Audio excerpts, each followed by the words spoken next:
different countries like East African countries and even beyond that area. We are really looking big, and we want to address the burden of oral health and dental diseases in the East African region. The statistics already show we are performing very poorly.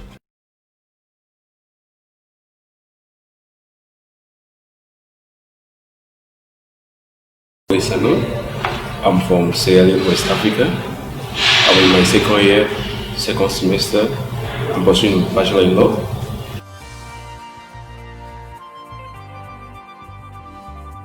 I choose law because there are lots of discrimination in society, which I believe with me I can able to cure those diseases which hinder the progress of individuals in society and like the bias within the governance system.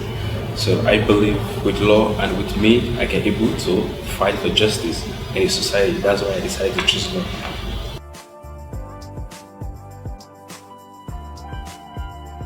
It's an international university, which I believe everything in the academic activities is based on international level. So I believe and I want my people to be well outstanding and well accessible in the international world. So I believe Kampala International University can make me to be at that level.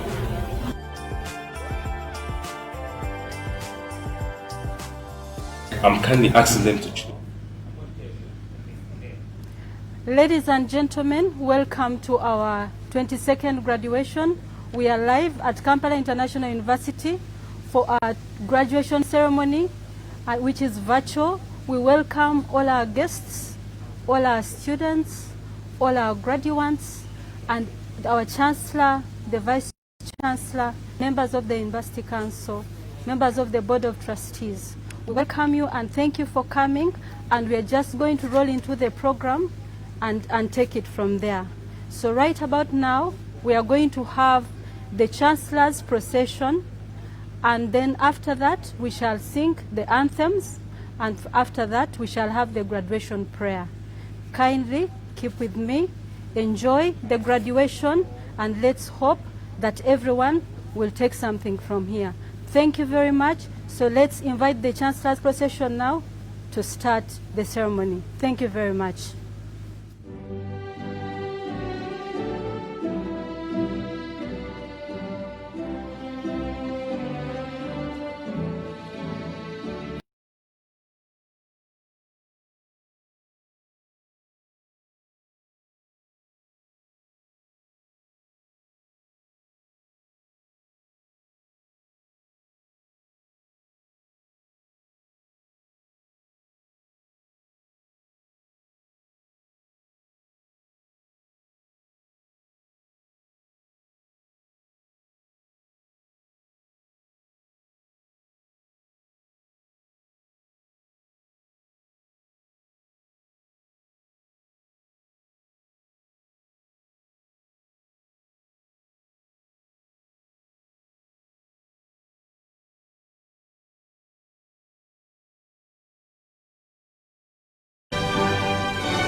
Afrika Mashariki, tuwezeshe kuishi kwa amani, tutimize na malengo yetu.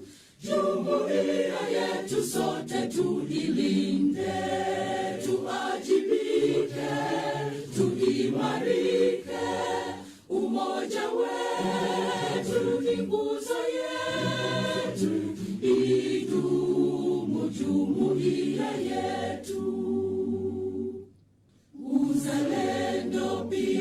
mshikamano viwe msingi wa umoja wetu, na tulinde uhuru na amani, mila zetu na desturi zetu.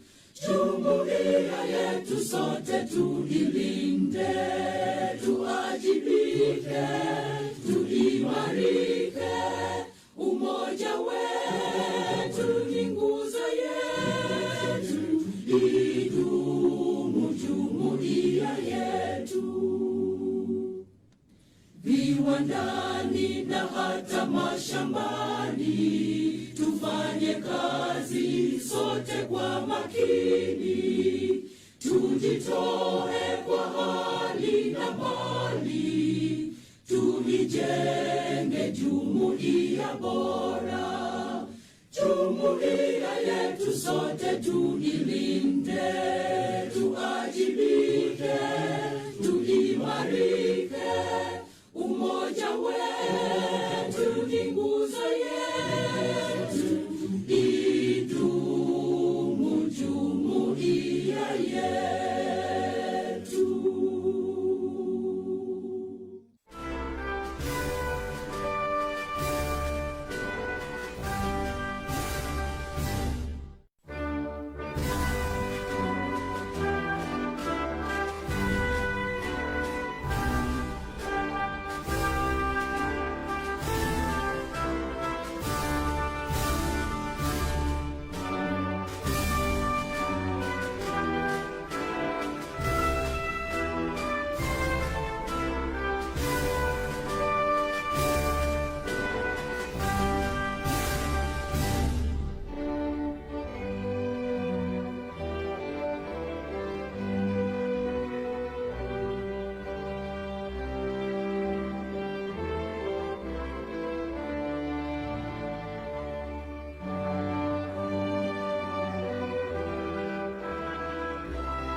Kampala International University, you are the torch that lights our path. In you we see a future bright, and by you the nation gaineth from services pure. The emblem that you trust is the message, unique in great and soaring the giants. With such a height, the success is true, but with such a size, not trust is surmountable. Equipped with knowledge, down to earth, we go out of your gates with dignity. May your vision bright and knowledge so above be manifested in us as we serve the goal. Kampala International University,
Ladies and gentlemen, let's humble ourselves for the word of prayer.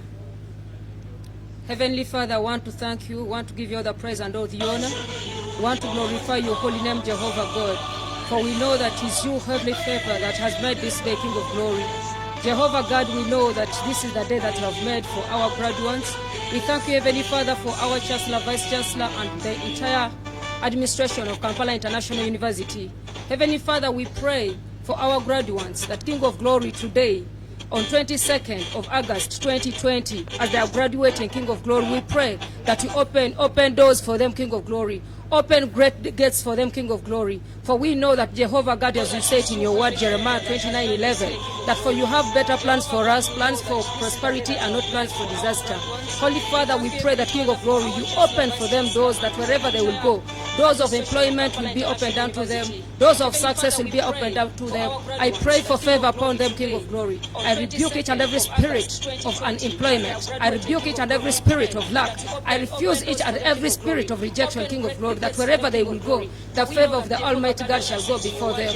Heavenly Father, you say it in your word, in the book of Matthew, Heavenly Father, chapter 6, verses 8, that Heavenly Father, you know what you want before even you have asked. Right now, King of Glory, I declare and declare that you know what the desires of their hearts are. And I pray for their parents, King of Glory, and guardians that they can provide for them to take them to another level. In the mighty name of Jehovah God, I have prayed and believed. Amen. Amen and amen. Thank you very much, Bira Janet, our guild speaker, for that prayer, for that wonderful prayer. And those who have just joined us, we are at Kampala International University for our 22nd graduation ceremony. And we welcome all the guests who are here with us. And I will now request the Chancellor to constitute the 22nd congregation of Kampala International University for the function to officially start. Thank you very much, Mr. Chancellor, sir, please. Thank you very much, Bira Janet, our guild speaker, for that prayer, for that wonderful prayer.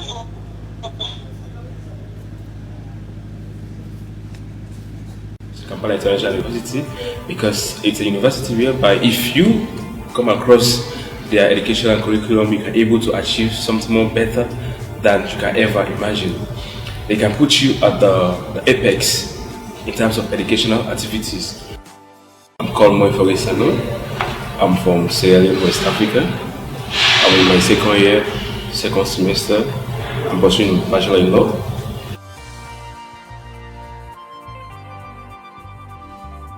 I choose law because there are lots of discrimination in society, which I believe with me I can able to cure those diseases which hinder the progress of individuals in society and like the bias within the governance system. So I believe with law and with me I can able to fight for justice in society. That's why I decided to choose law.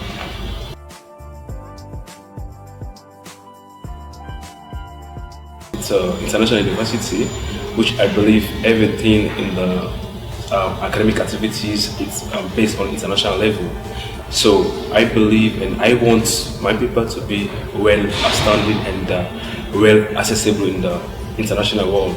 So I believe Kampala International University can make me. So I believe with law and with me, I can able to fight for justice in society. That's why I decided to choose law.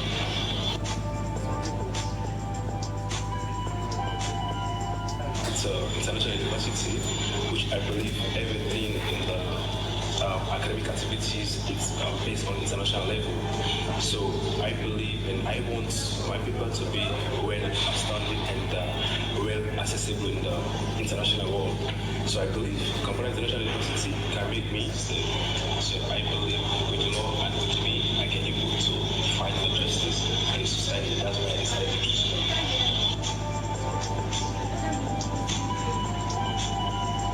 It's an international university, which I believe everything in the academic activities is based on international level. So I believe and I want my people to be well outstanding and well accessible in the international world. So I believe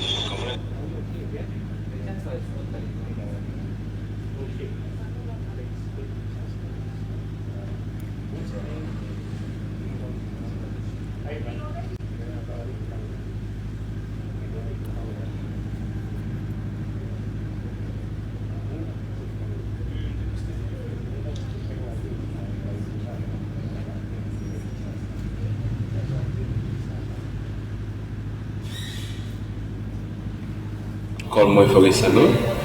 I'm from Sierra Leone, West Africa. I'm in my second year, second semester. I'm pursuing Bachelor in Law.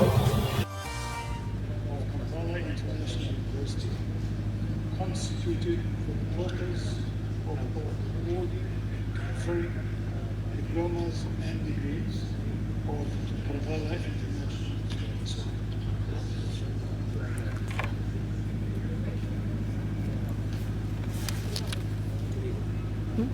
I need to invite people for the speeches, for the address. He has finished. Sure. Yes, he finished. It's so short.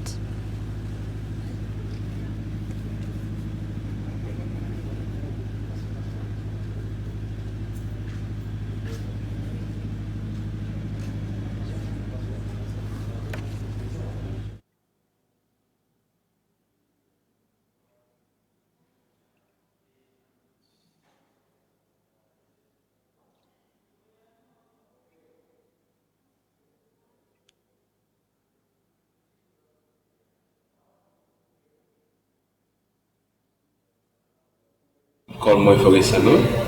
I'm from Sierra Leone, West Africa. I'm in my second year, second semester. I'm pursuing Bachelor in Law.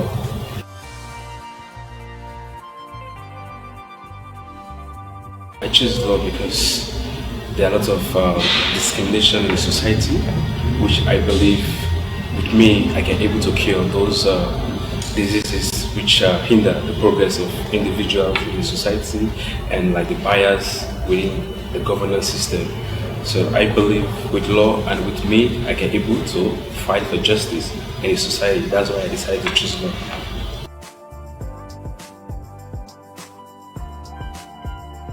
It's an international university, which I believe everything in the academic activities is based on international level.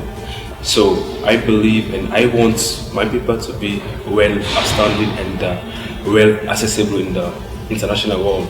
So I believe Kampala International University can make me to be at that level.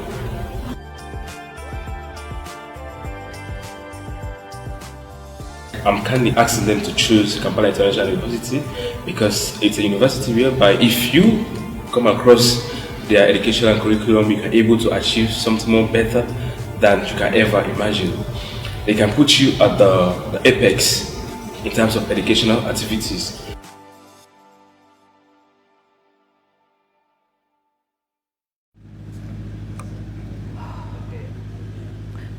Ladies and gentlemen, welcome back and thank you very much, our Chancellor, for constituting the congregation. We are going to go into the addresses to the congregation. First, we are going to have our Vice Chancellor, Dr. Muhammad Pezamihigo, and after that we shall have the Chairman of the University Council, and after that we shall have the representative of the Chairman of the Board of Trustees, and then we shall have our guests, Professor Maria Yazdanbaksh will be next, and then Professor Dr. Barend Mons, and then we shall have Professor Dr. Miriam Van Reysen, and then we shall come back. So Mr. Vice Chancellor, sir, please address the congregation. Thank you very much. Ladies and gentlemen, our guests to this graduation, as you are aware, we are required to wear masks wherever we are. At the moment, I am alone here, so allow me to communicate my speech after removing this mask so that I'm audible enough. Thank you very much for your recognition and permission.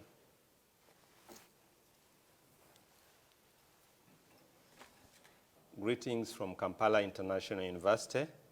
I'm the Vice Chancellor.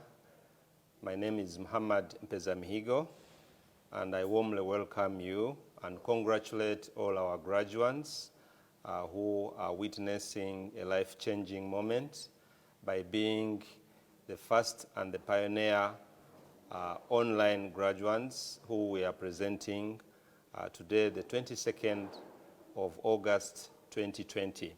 Our chief guest, honorable cabinet ministers, members of parliament, Your Excellencies, ambassadors and high commissioners, chairman and members of the Board of Trustees, the chairperson and members of the University Council, local and national leaders, the Chancellor of Kampala International University, who we warmly welcome.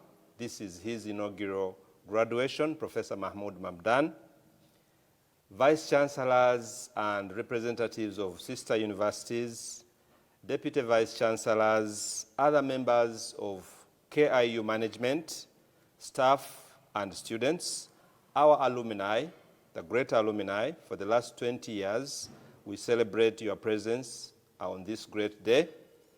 Graduates, all invited guests, members of the press and the general public, without forgetting our continuing students who make part of our existence as a university.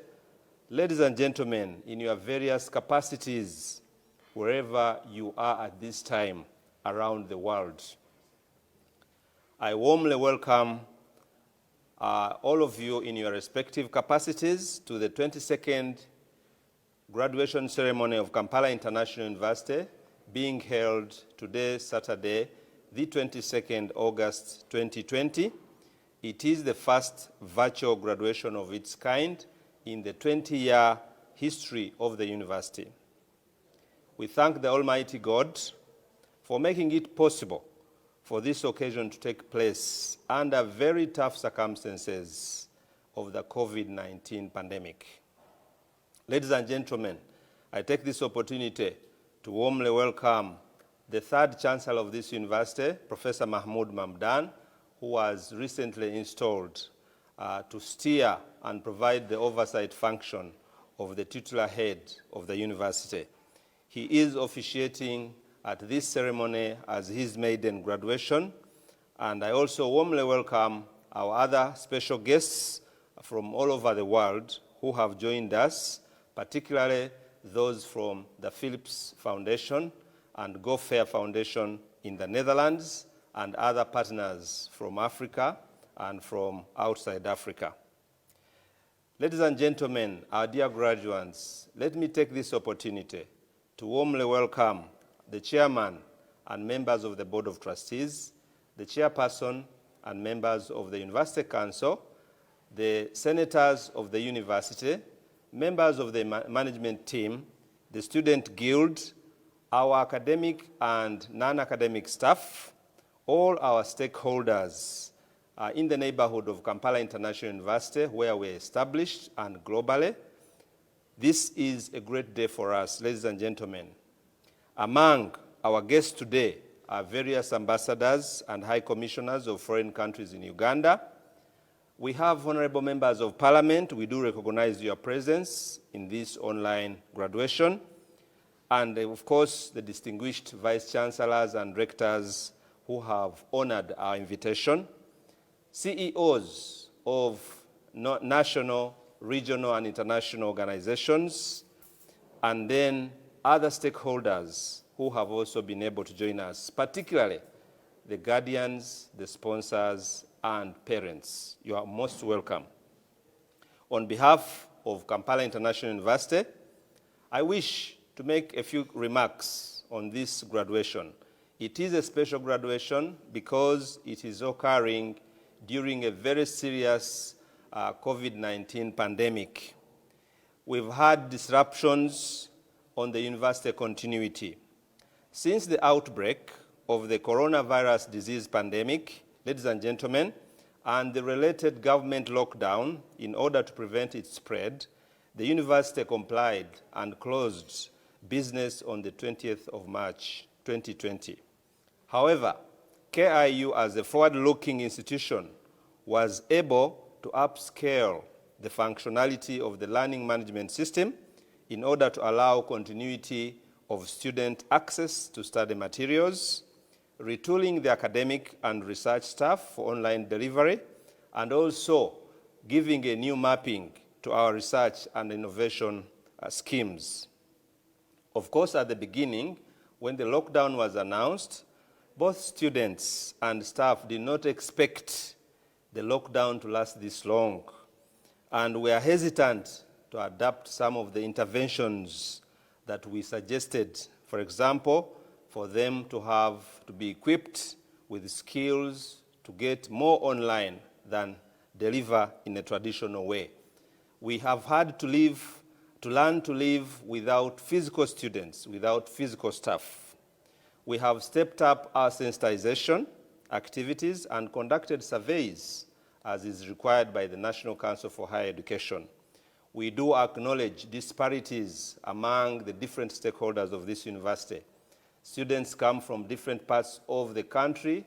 Even those outside Uganda are faced with inequalities in terms of access to internet, access to smart gadgets, and also the capacity to be able to access data that they can use to access some of our online facilities and services. However, with time, I'm glad to inform you that the percentage of uptake by our students and staff moved from below 30 to well over 70%. As we speak, this percent has actually even increased, and we are facing a serious demand from our students and staff to upgrade our infrastructure in order for us to be able to deliver even better services. We have done so by introducing technologies that are going to keep the university remaining functional. These interventions have not been applied only to teaching and research, but also administrative functions of the university. For example, since the lockdown, we have conducted successful online meetings for the university management, for the university senate, the university council, and historically, recently, the installation of our third chancellor. This, to us, is a great milestone and is a demonstration that KIU is a university to reckon with. Ladies and gentlemen, there is a challenge that we have to face as a fast-growing university. KIU, following these initiatives and subsequent guidelines by the National Council, has identified additional needs of both the hard and soft infrastructure, the human resources that we need to integrate and upgrade so that we can continue to remain competitive and providing adequate interventions to meet the learning, research, innovation, and partnership needs. I'm glad to inform all of you, our guests to this graduation function, that the Board of Trustees has been there for the university. We have received insurmountable support from the Board of Trustees, the University Council, and our Chancellor. And for that reason, I'm glad to announce to you that regardless of the lockdown, the following key milestones have been achieved and realized by the university. Number one, KIU, working with partners from the Netherlands, was able to establish a big foundation known as Vodafone Africa Foundation. This foundation intends to do what is known as verification of data. In other words, making data access, especially for health purposes, that is findable, accessible, interoperable, and then reusable. So this is a new scheme in which technology is used to access data. The value of this to KIU and Africa in particular is that our systems at KIU will be able to visit health data in health facilities around the continent, be able to assess the pattern of spread of some of the diseases, including the coronavirus. So this is a great thing for us, and as Vice Chancellor, I am the President and the Chair of the Vodafone Africa Foundation. To KIU, this is a big achievement, which we realized in the lockdown. Number two, KIU, as a Dutch partner, working together with Tilburg University, which is in the Netherlands, has been able to secure a huge grant from NUFIC. NUFIC is a government organization in the Netherlands. This grant is worth over 2 million euros. And this grant is going to be used to develop capacities in Eritrea, Ethiopia, Sudan, South Sudan, and Somalia. We will be able to develop online training programs that will empower communities. For example, Eritrea and Ethiopia, we have migratory practices because of the situation in those two countries, whereas in Sudan, South Sudan, and Somalia, we know the history of the instability in these countries. So KIU is placing itself in the center of contributing to the well-being of the people of the Horn of Africa. Number 3, KIU has maintained during this period, amazingly, its historic position of #1 private university. Recent Webometric rankings have made KIU, have ranked KIU as the #1 private university in Uganda and in East Africa, but also most importantly as the 3rd best overall university in the country, following Makerere, which is very historic, and then Mbarara University. We are glad that this position has improved. Last year in 2019, July, we were in the 4th position, moving to the 3rd position. Moreover, under the constraints of the COVID-19 pandemic, is a clear sign of our focus and commitment to keep leading while others follow. The 4th achievement during this lockdown, ladies and gentlemen, our dear graduates and our guests who are attending this graduation, we have embarked on more than 23 COVID-19 related researches. We hope the outcomes of these researches will contribute positively to the efforts not only of the Uganda government, but also globally. Our senior professors and researchers are fully engaged in participating in finding a vaccine, in understanding the effects of COVID, guidance of the National Council for Higher Education and the other professional bodies.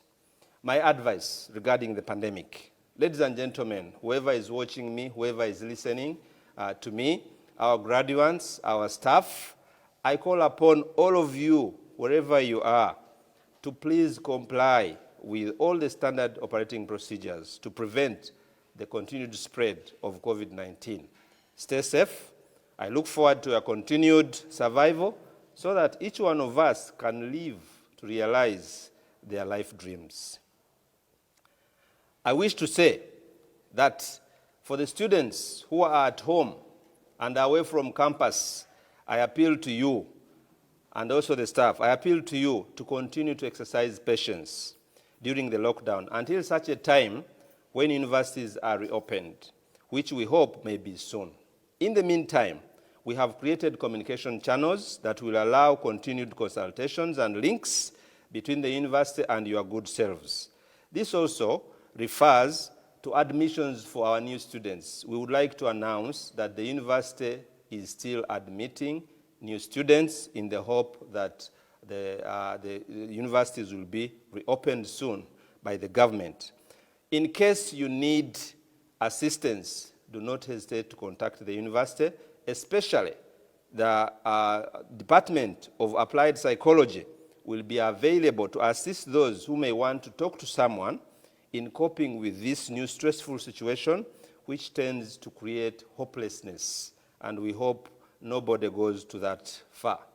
As I come to the end of my speech today, this is the most important section, the message to the graduates. Ladies and gentlemen, today we are graduating 2,253 students, former students, now graduates. Once we confer upon them, they become graduates, out of which 38% are females, 62% are males. Good for you to note is that 43% of our graduates today are going to receive science-based awards. For us, that's a big achievement. We all know that the government of Uganda and all over the world, science and technology are being promoted. Then 167 graduates are postgraduates, including 4 PhDs. Among the bachelor holders, 27 have distinguished themselves above their colleagues by obtaining first-class degrees. We congratulate them in a special way, and allow me in a minute or so to read out their names. Otherwise, we would have presented them before you. Nakalema Jovia, Byomhanji Benedicto, Nalubobi Joyce, Nanyange Nura, Niwahereza Jacqueline, Nwabeine Aisha, Kule Yuria, Mutongole Adonia, Ogig Carlos, Nasirumbi Helen, Watasa George William, Namanya Posiano, Lwakana Latifa, Acha Sar, Waeka Takondwa, Tumsime Ivan, Opio Bon Okwir, Ariemo Emmanuel Ogig, Akampa Crispus, Akankunda Emily, Nsimire Mirindi, Mande Alex, Nyakecho Angela, Diang Tut Mwendea, Bohaka Landus, Wampuga Dison, Odeke Jerem. These are from Uganda, Malawi, South Sudan, and Congo. We congratulate all of them for having distinguished themselves from the rest of the students. I congratulate all of you, graduates, upon reaching such an important milestone in your lives, and hope and pray that the awards you have acquired will have a meaningful impact on you at an individual level while being more valuable to the wider society. Please take care of your precious lives by staying safe and healthy, not only against the pandemic. There are other hazards that you need to watch and guard, like poor eating, not exercising, engaging in criminal activities. Please keep away from those if you are to stay alive to enjoy the fruits of your toil. I wish to say, remain great ambassadors of KIU. We are releasing you into the world today. Go out there, stand out as a KIU ambassador. Share your experiences and benefit from the networks you have had. I wish to end by thanking honorably the government of the Republic of Uganda, that of the Federal Republic of Nigeria, embassies of foreign countries that have collaborated with us, of course, the Honorable Chairperson of the Board of Trustees, Alhaji Dr. Hassan Basajja Balaba, members of the University Council, members of management, our partners, whose list is a very long one, we do recognize, we will avail it on the website, and all of you who have participated in making this a very memorable and successful event. KIU, I wish to announce on behalf of management, is focused in becoming a world-class university and invite all of you to join this effort. Thank you and all the best. Be successful and remain safe.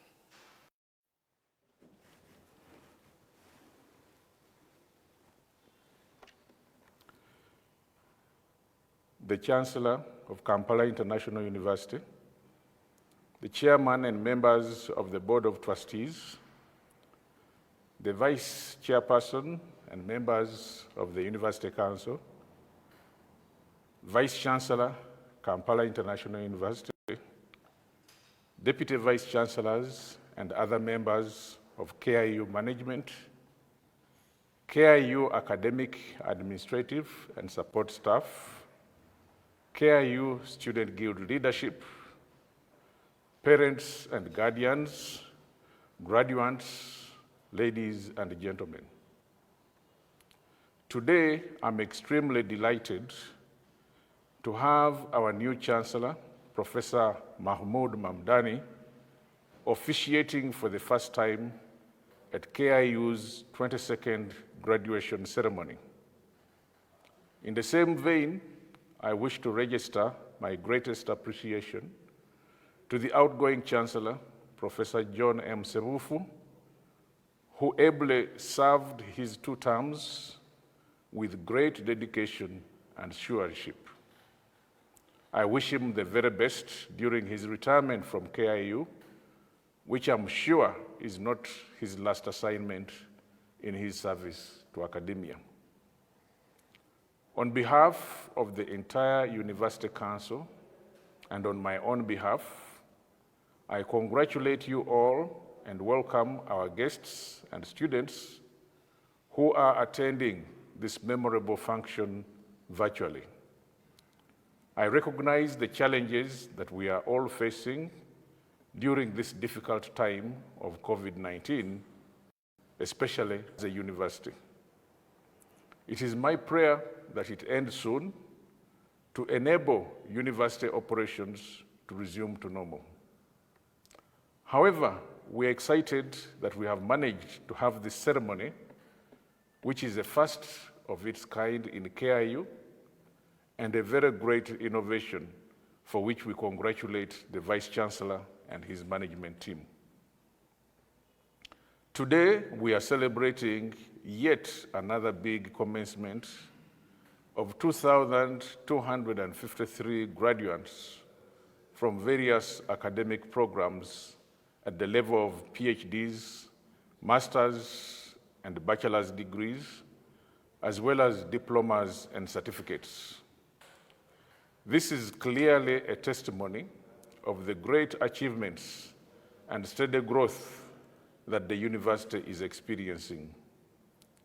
As we celebrate today, KIU has been ranked the best private university in the East African region and the best private university in Uganda, attesting to the wonderful infrastructure, the highly qualified and skilled human resource, and the studious students that have been trained here. As the University Council, we commend the incredible investment by the Board of Trustees, especially its chairman, Alhaji Dr. Hassan Basajja Balaba.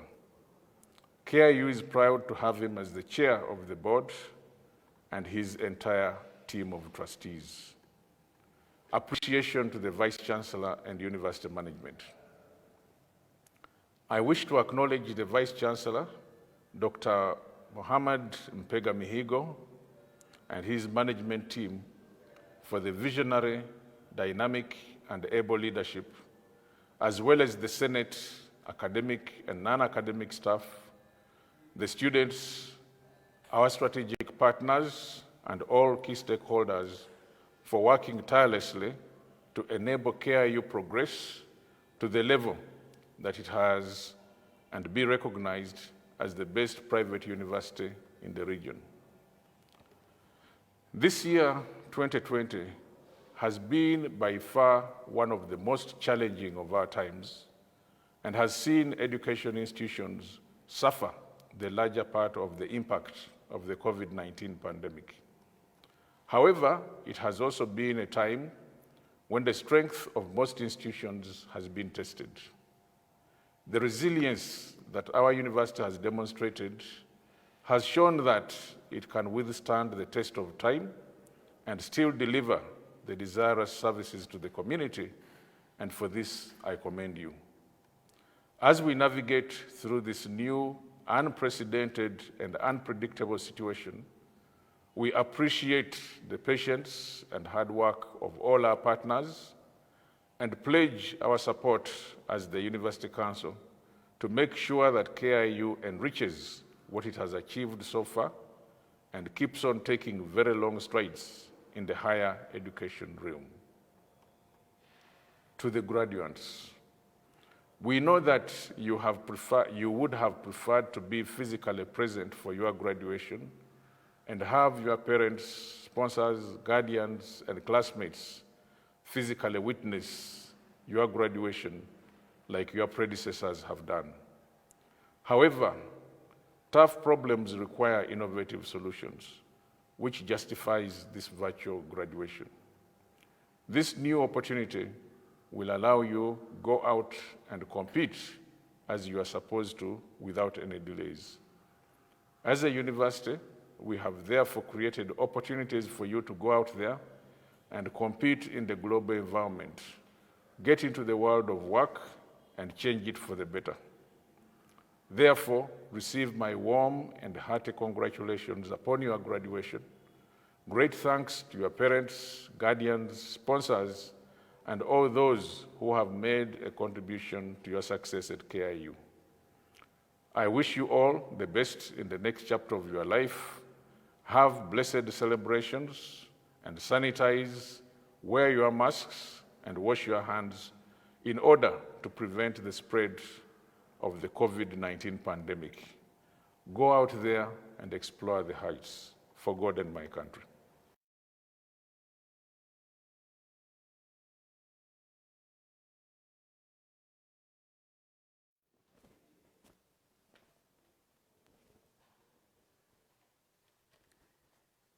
Allow me, ladies and gentlemen,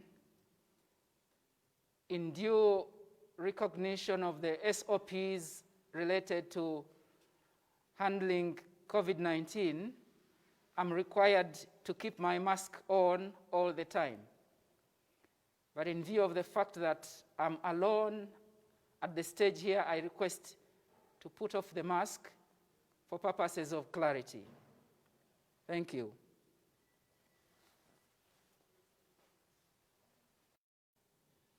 The Chancellor of Kampala International University, Professor Mahmoud Mamdani, fellow members of the Board of Trustees, the Chairman of the University Council and members thereof, the Vice Chancellor of Kampala International University, the Deans, Principals, Directors, Heads of Departments and staff of Kampala International University, distinguished guests, alumni of Kampala International University, graduates, ladies and gentlemen.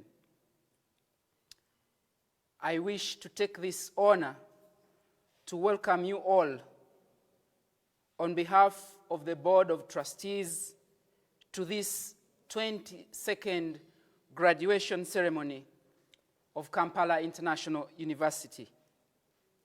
My name is Ambrose Chibuka Muchibi. I'm a member of the Board of Trustees of Kampala International University, and I'm here to represent my chairman of the board, Alhaj Dr. Hassan Basajjabalaba, who could not be here with us today due to other equally pressing concerns of national importance. Accordingly, I bring you his greetings and appreciation for your contribution and support to Kampala International University. Welcoming the new Chancellor. In accordance with Section 17, subsection C of the Kampala International University Charter, the Board of Trustees recently appointed a new Chancellor of the university. On 13th of August 2020, Professor Mahmoud Mamdani was duly sworn in as the new Chancellor of Kampala.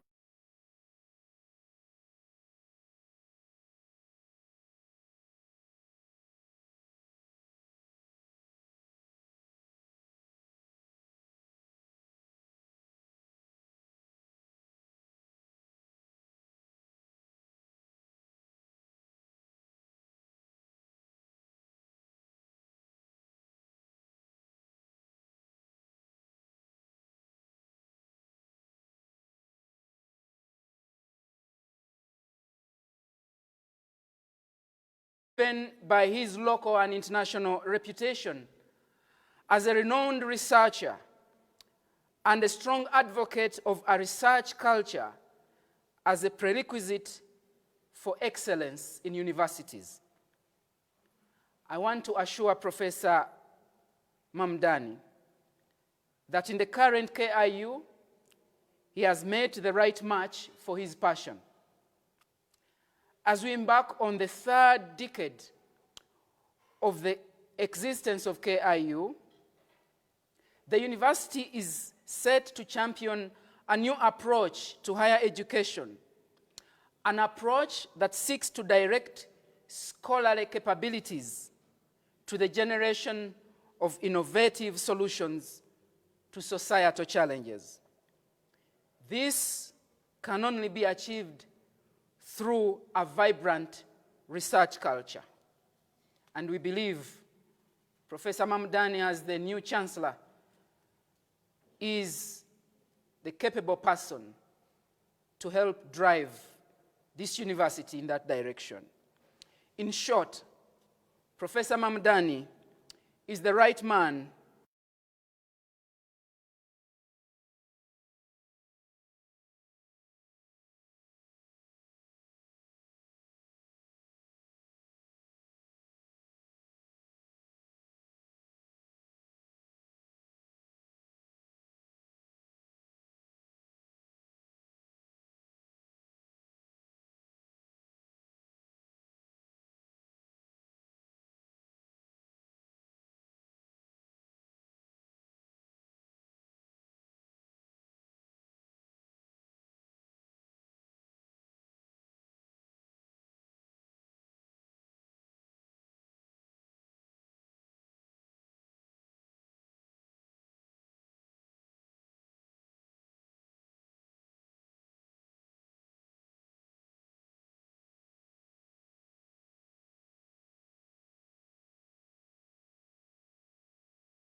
and joined KIU in 2011 as the institution's second chancellor. His over 8 years of service have been characterized by a very smooth working relationship and tremendous achievements. We have particularly come to know him as a very committed man, always doing his best to be available to the service of the institution.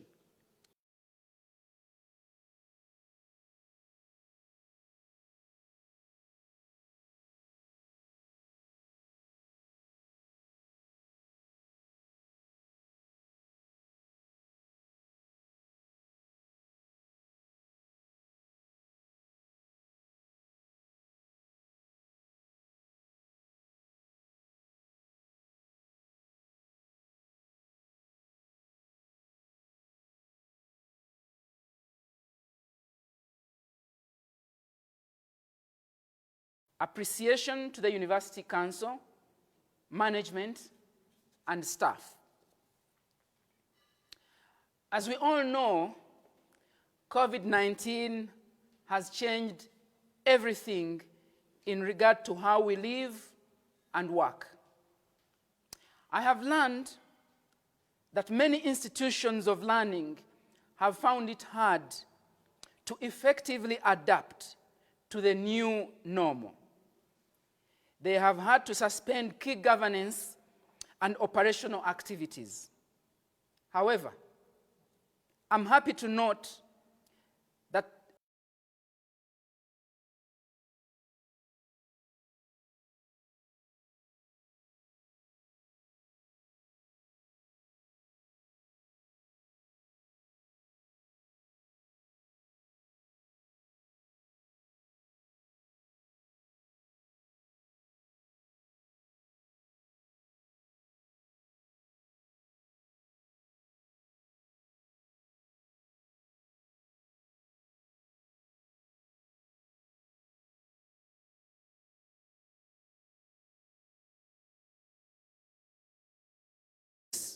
with which the stakeholders approached the shift from the old normal to the new normal.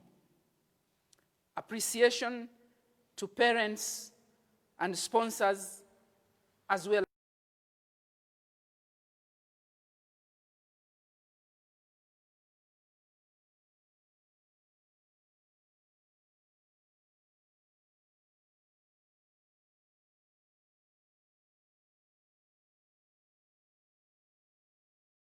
that is the university officials, would amount to nothing if the students and parents had not duly cooperated. It is in this vein that I want to appreciate them for being compliant partners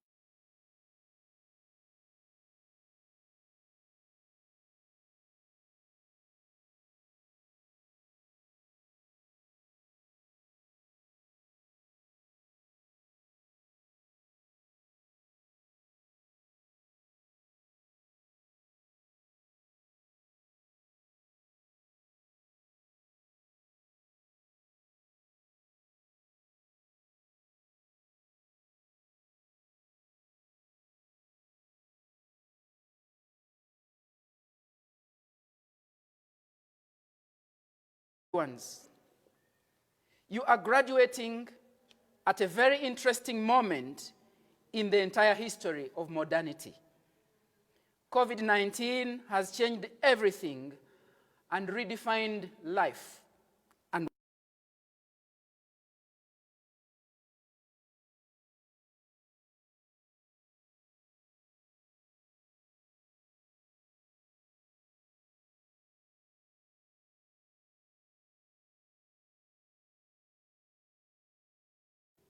because of systemic rigidity, in the pre-COVID environment, it would have taken most of you many months and even years to find meaningful employment.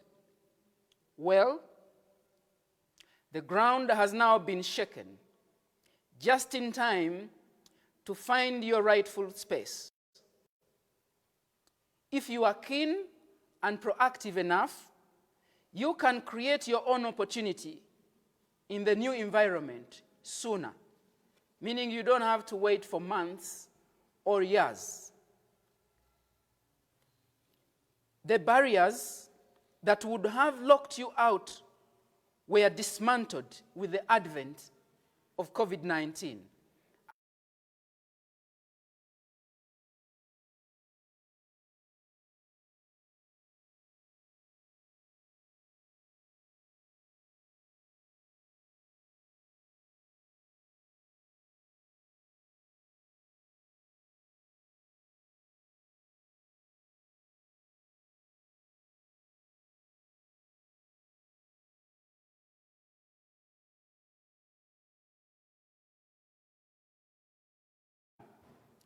To analyze and understand the changes that society is going through.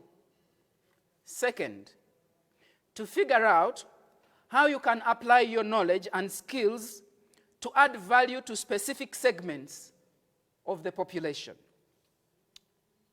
The old paradigm will tell you that your academic qualification is largely irrelevant. But that is the old paradigm. That is the pre-COVID paradigm. But in the new paradigm, every knowledge and skill counts. Your knowledge and your skills count, regardless of the field in which you are graduating.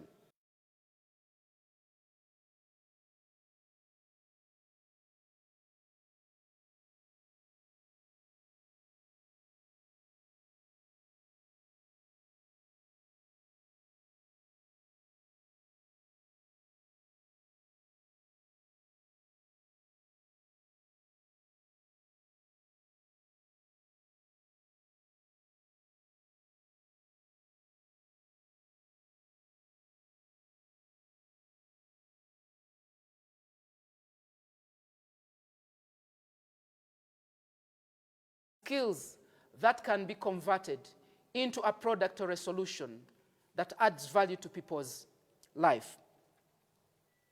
Collaborate with those who complement you. Your knowledge and skills have missing links that can only be complemented by other people.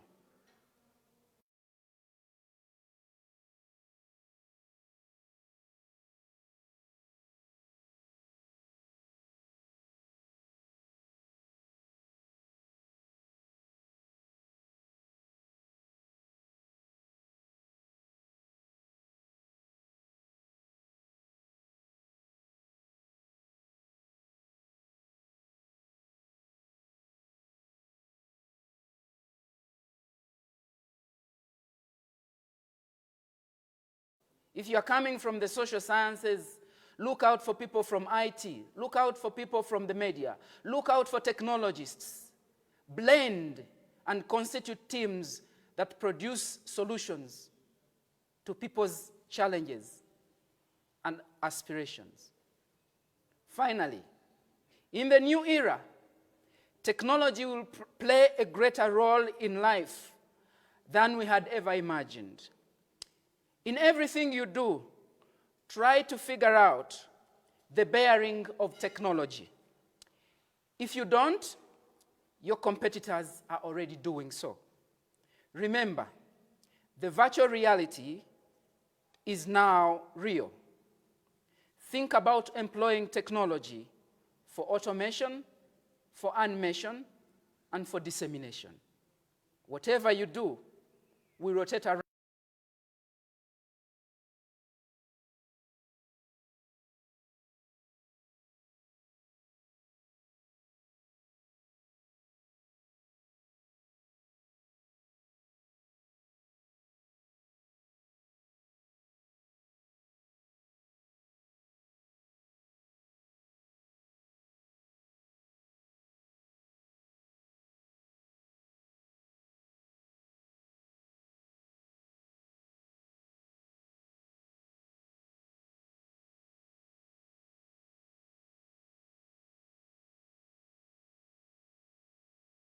And processes that enable a strong research and innovation culture in KIU. This is the future of higher education. We will continue exploring the heights. I thank you for God and my country.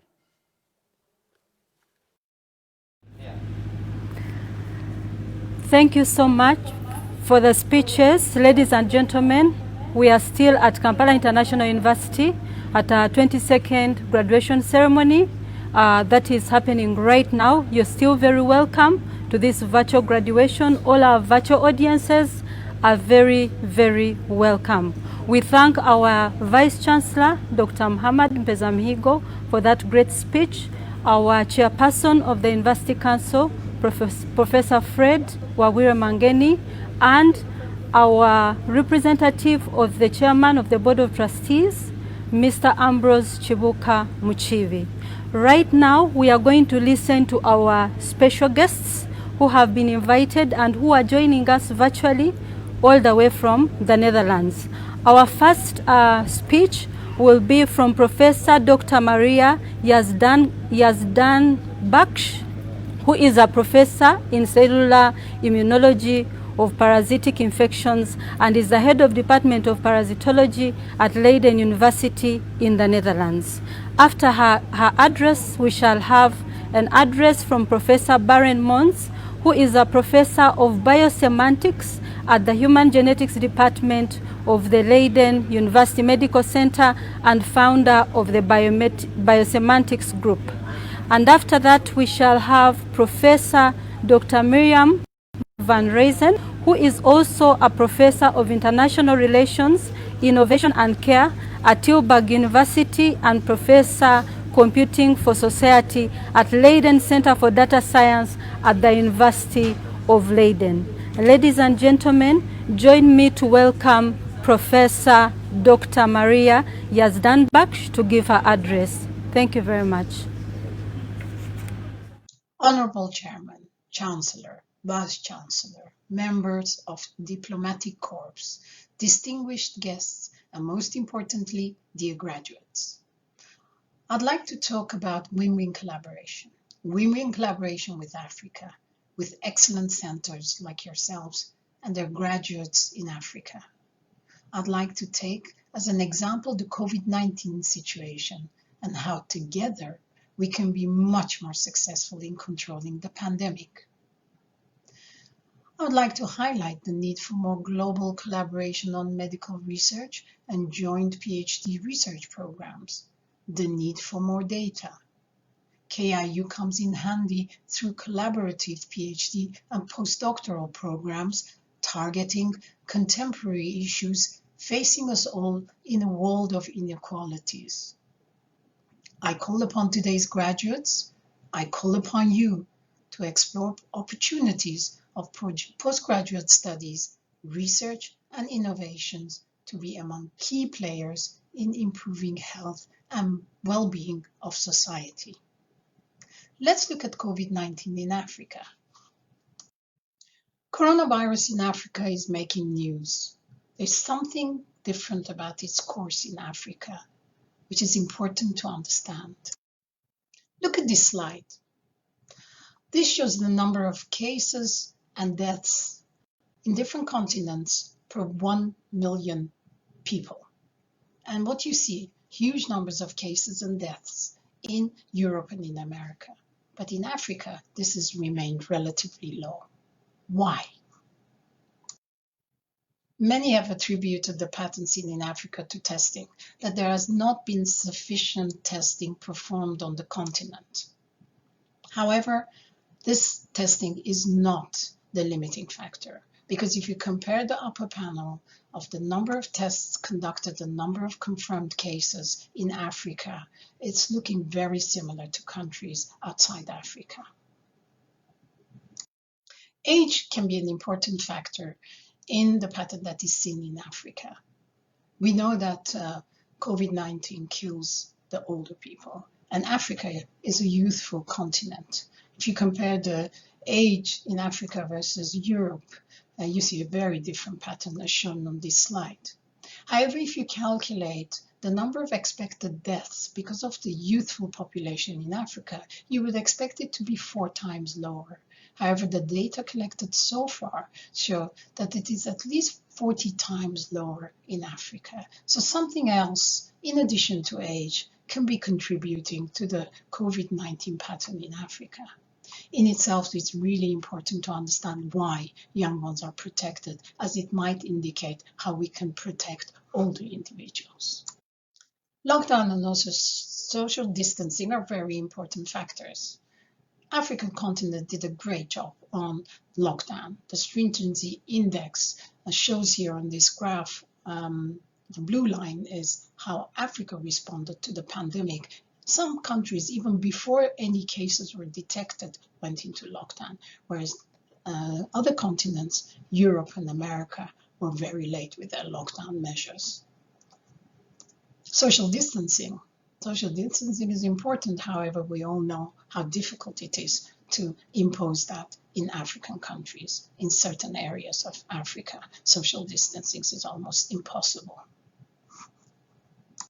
Something that is not very often referred to is the difference in the immune system. People who live in Africa have very different environmental exposures that impacts on their immune system, whereas those living in Europe or in America, they have a very different, again, environment, which is obvious from the way the immune system functions. If we study the immune system in great detail, we see that there's great differences, not only between, let's say, Europeans and, for example, Senegalese, but also between Senegalese who are living in urban areas of Senegal versus rural areas.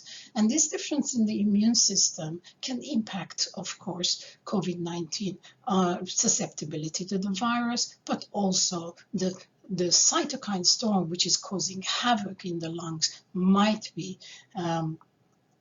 doing a different thing in a population which has a different immune system. For example, in Africans, it might be much more controlled than in Europeans and Americans. So I've now reached the last slide, the most important slide. I hope I've shown you that through collaboration with African scientists, it's been possible to kind of focus on COVID-19 in Africa. We've published a paper in Science very recently, which I just summarized in a few slides that I showed you. And it looks so far that the COVID-19 is behaving very differently in Africa. Understanding this variability and identifying the key factors that contribute to the course of the pandemic is very important, because it really will tell us the key factors that we should really be using to intervene, the relative importance of the factors. For example, social distancing, is that more important than ban on large gatherings? Is socioeconomic segregation the important factor? Is washing hands an important factor?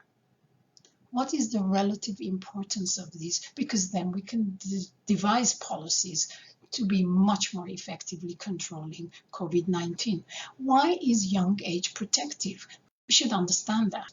Which cells or signals in the immune system need to be triggered to prevent the excessive inflammation and death? How can we gather data that will serve the pandemic? Good data, high quality data. The answers to all these questions through multi-sectorial research would provide us with the knowledge that we need to stop the pandemic together, not alone, not Europe alone, America alone, Africa alone. That's too narrow. It takes too much time. Together we are much more effective and much stronger. Through win-win collaborations, we can create dynamic forces that hold the key to innovative policies, therapies, and even vaccines. We need you, the new graduates. We need strong institutions like the KIU. We need Europeans that are open-minded and look beyond their borders, because together we're going to be very strong and we will be able to solve the global health problems. Thank you and good luck for your future. Honorable Chairman, Chancellor, Vice-Chancellor, members of the Diplomatic Corps, distinguished dignitaries, and most importantly, dear graduates. I'm really proud that I'm one of the special guests that can address you for a few minutes during this important event, important for all of you, but as I will argue, important for the world, although we are only always a small piece of a big movement. So before I go to the substance of what I would like to say to you is to give you a little bit of background. I was a young boy and I started to study malaria. And soon enough, I found myself collaborating very closely with my colleagues from developing countries. Wonderful people, great projects together, and I became completely convinced in my late 20s already that genuine partnership between the North and the South, but specifically South-South collaboration, is extremely important to address the major challenges, not only malaria, but many others. So that changed my life, and I started to work on data early 2000, and I became already older. And then I always kept using malaria as examples, but I started to work really on data, and most recently on fair data, findable, accessible, interoperable, and reusable for machines.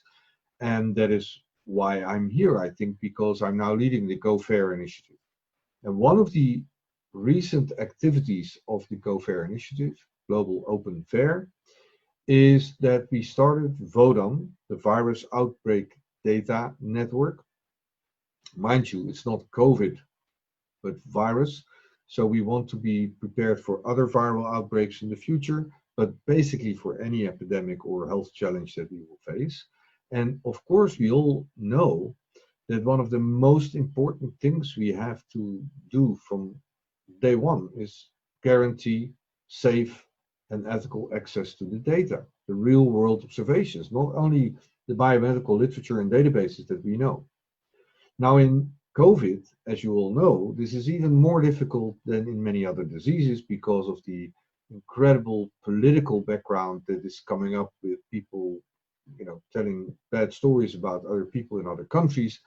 And of course, we have the situation that we saw with Ebola and other outbreaks, that many of the data that were actually generated during fighting the epidemic in Africa left the country where they were generated and are not even accessible for the researchers and other people in Africa.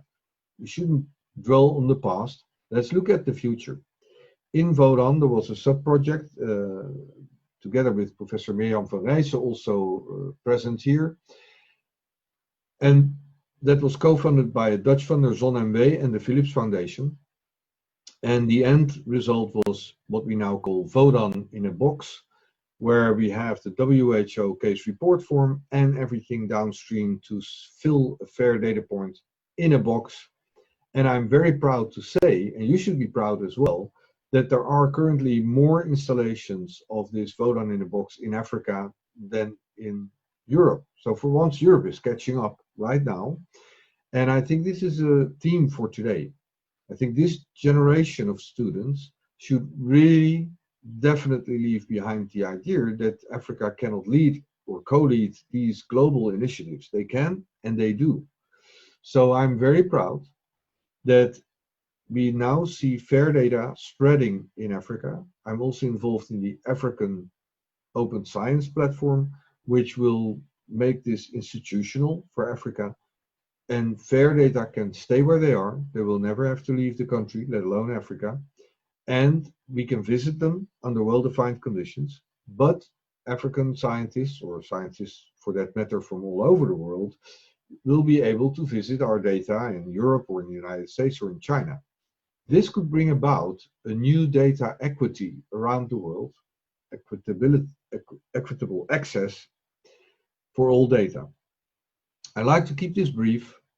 You have lots of things to do, but I would like to end with a quote of my good friend George Strawn, who was actually starting NSFNet in the 90s, where the internet boomed, choosing for TCP/IP and the basic protocols. He was very much involved in the early days of FAIR as well. And his statement that soon will be published is that the internet, as we know it, brought us essentially from many computers and many data sets to the situation where we have almost one computer connected globally, but still a lot of data sets and many of them not being interoperable, to one computer and one global data set. And make sure that Africa is fully involved in this initiative, stronger, co-lead it, as I've said many times before. I think in many ways there is a co-lead possibility to do this online by data visiting rather than data collection at central places. And I'm extremely proud again that this is happening, that I'm part of it after all these years. And I would urge every graduate today to realize that you are this little piece in this global movement where we may finally get to equitable access to information, which is the basis for all development. Thank you very much.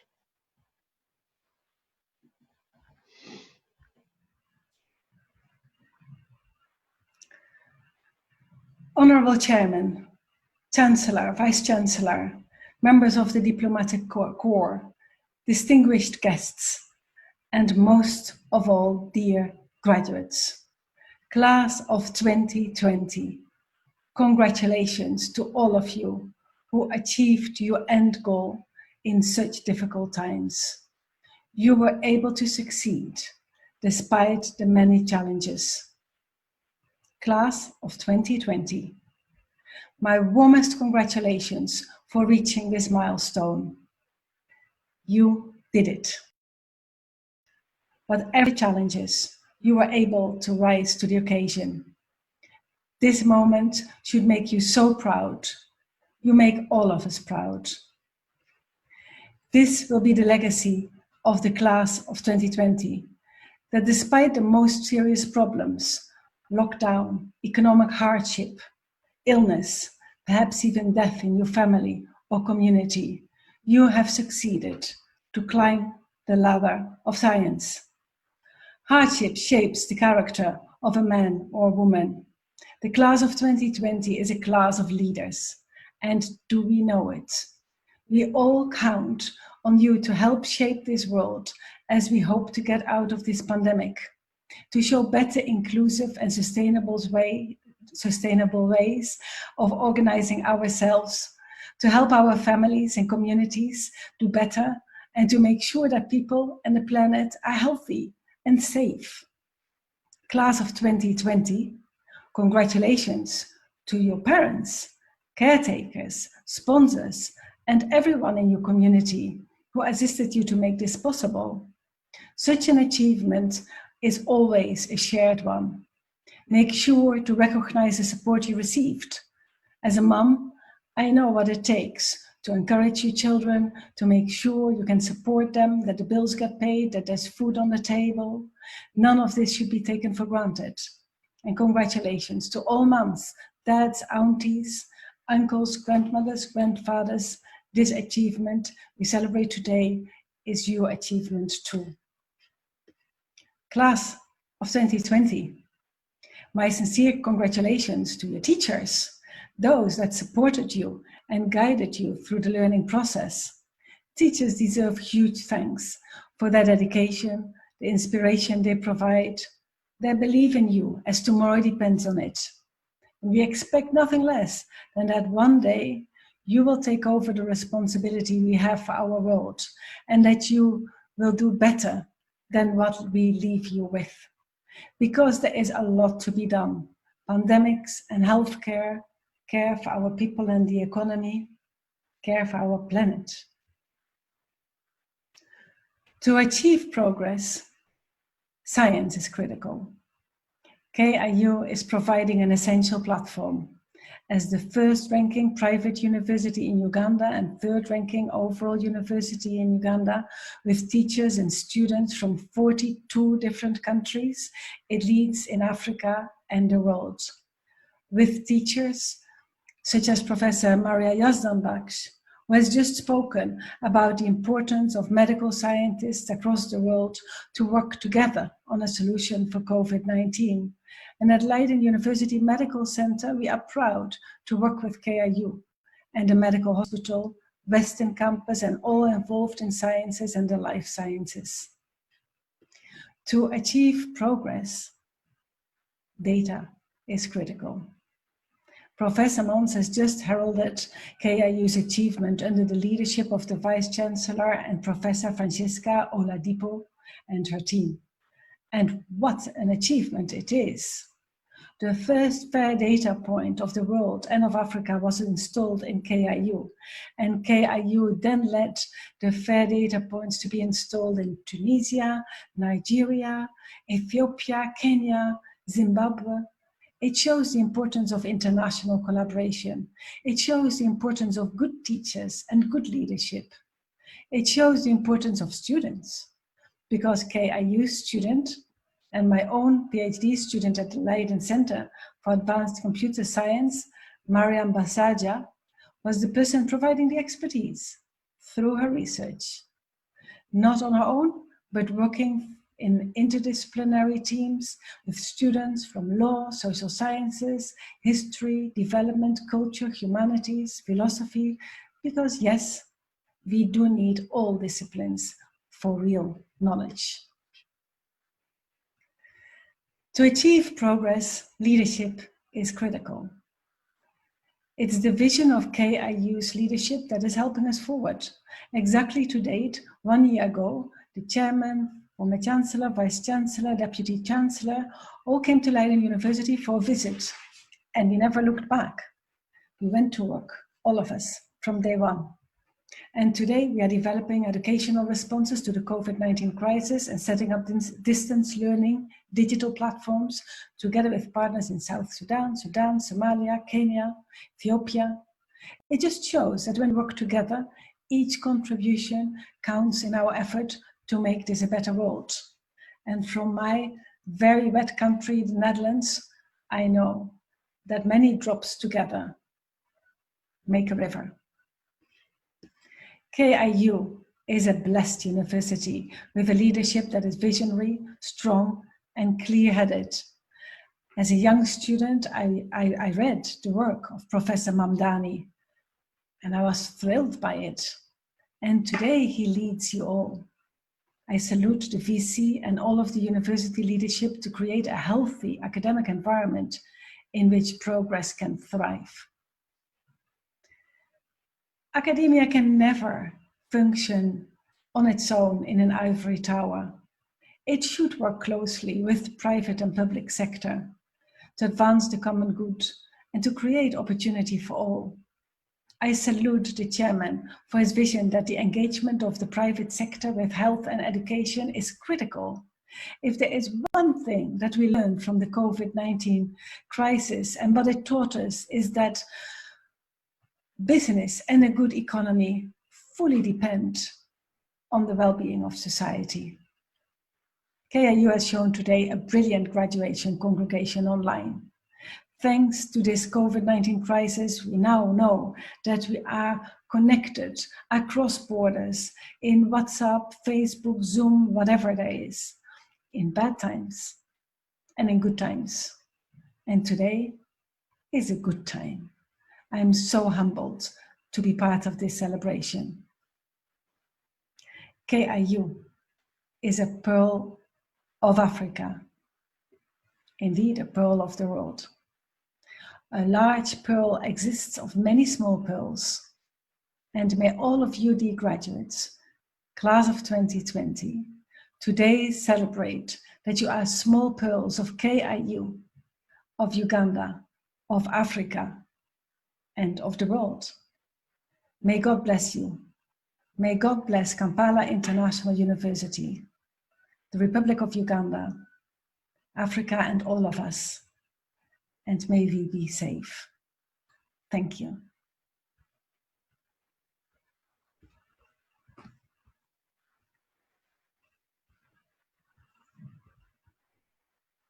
And gentlemen, welcome back, and we thank all our guests who have given us those wonderful speeches and words of wisdom. We are still at Kampala International University having our 22nd graduation ceremony, and I'm still Janice Businje, your host at Kampala International University. Without further delay, ladies and gentlemen, it is my honor to present the next speaker, who is our Chancellor, to give his address to the audience, Professor Mahmoud Mamdani. Ladies and gentlemen, join me in welcoming Professor to address the congregation. Mr. Chancellor, sir.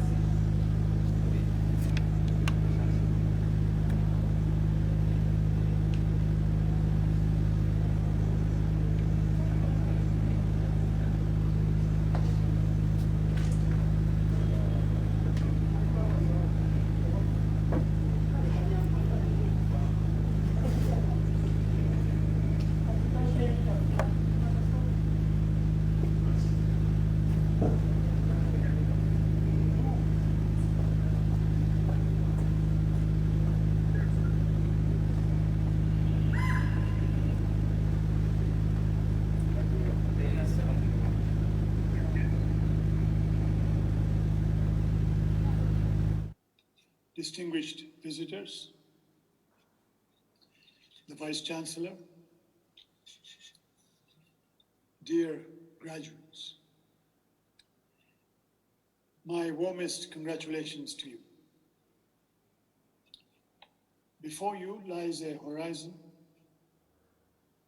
full of possibilities and indeed challenges. The two go together, as they always have. Today, I find it opportune to share some advice with you, class of 2020. Specifically, 2 bits of advice. You are likely the first class at KIU to graduate in the midst of a pandemic. In the months and maybe even years to come, you are likely to be called upon by family, neighbors, workmates, community, countrymen and women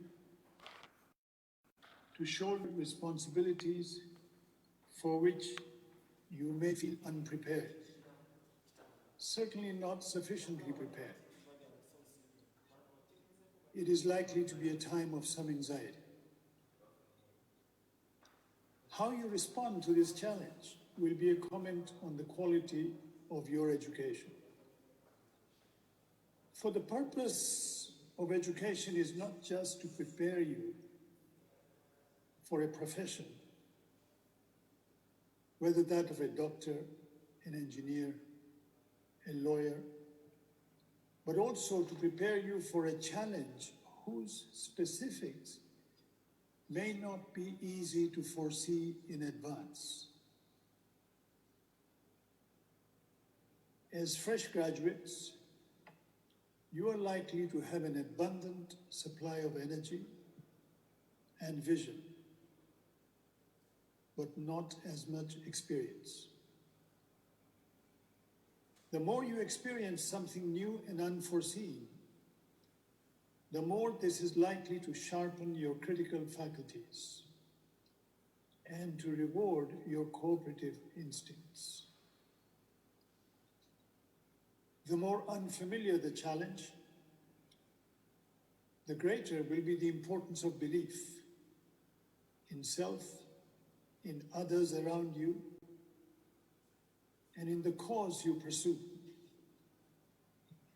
To meet this challenge, you will need to join hands with your fellows. My first advice is that you think of your assets and liabilities not as individuals, but as members of different groups, including the class of 2020. For those who develop a capacity to tap it, organization will be a key asset, as will be belief in the worthiness of what you seek to do. For my second advice,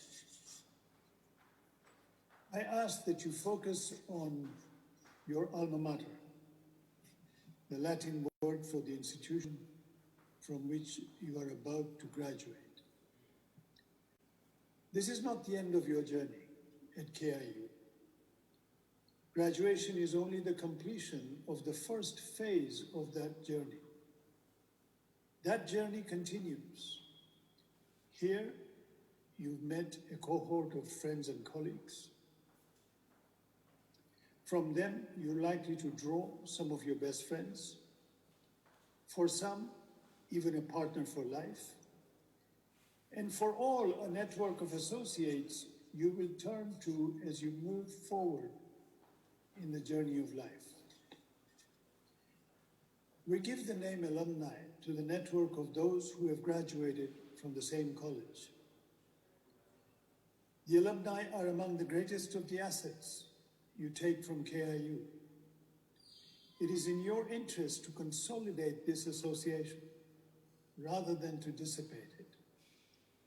The alumni are the most important link between the graduates of today and incoming students of tomorrow. If organized as alumni, you will be in a strong position to influence and shape the future of KIU. Most obviously, you will be able to pool contributions as alumni on a regular basis. It will be an opportunity for you to make targeted contributions to develop that which you thought KIU lacked during your time here. That which you would like future KIU students to benefit from. This can be anything, from alumni scholarships for the gifted and the needy, to the development of particular extracurricular activities, such as sports, or the construction of a facility, like a building for use by students for extracurricular purposes, or a prize for the student who has made the most innovative contribution to KIU during a given year. Alumni have a legitimate interest in shaping the direction in which their alma mater develops. The stronger that interest, the more resources alumni seek to contribute to the development of the alma mater. And the more resources they contribute, the more alumni associations participate in policy-making processes of the university. My second advice to you is not to disperse as individuals at the end of this graduation ceremony, but to make it the start of a post-graduation coming together to form an alumni association of graduates of 2020. For now, I wish you good sense and great good luck as you venture into the wide world. As you negotiate your way in this ever more challenging world, do keep in mind KIU, the alma mater that prepared you for this journey. Bon voyage, and thank you.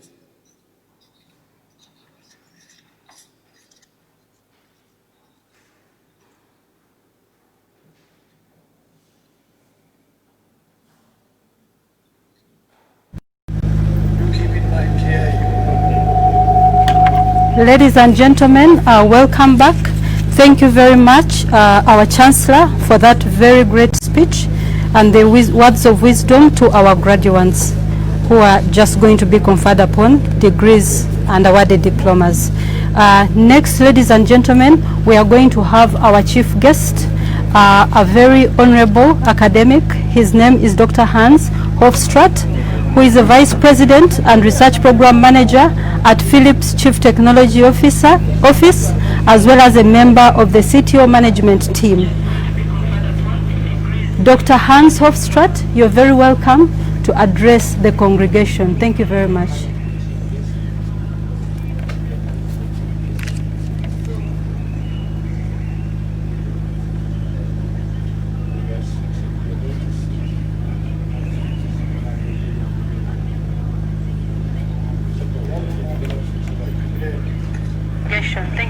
much.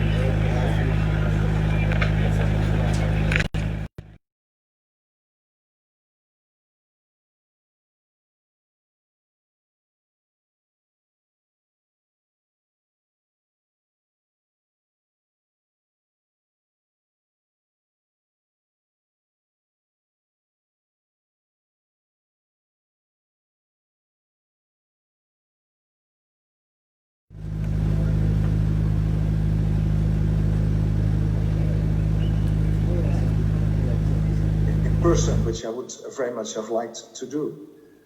Honorable Chairman, Chancellor, Vice Chancellor, members of the Diplomatic Corps, distinguished guests, and of course, most importantly, dear graduates, their equally and rightfully proud parents, families, and other loved ones, ladies and gentlemen.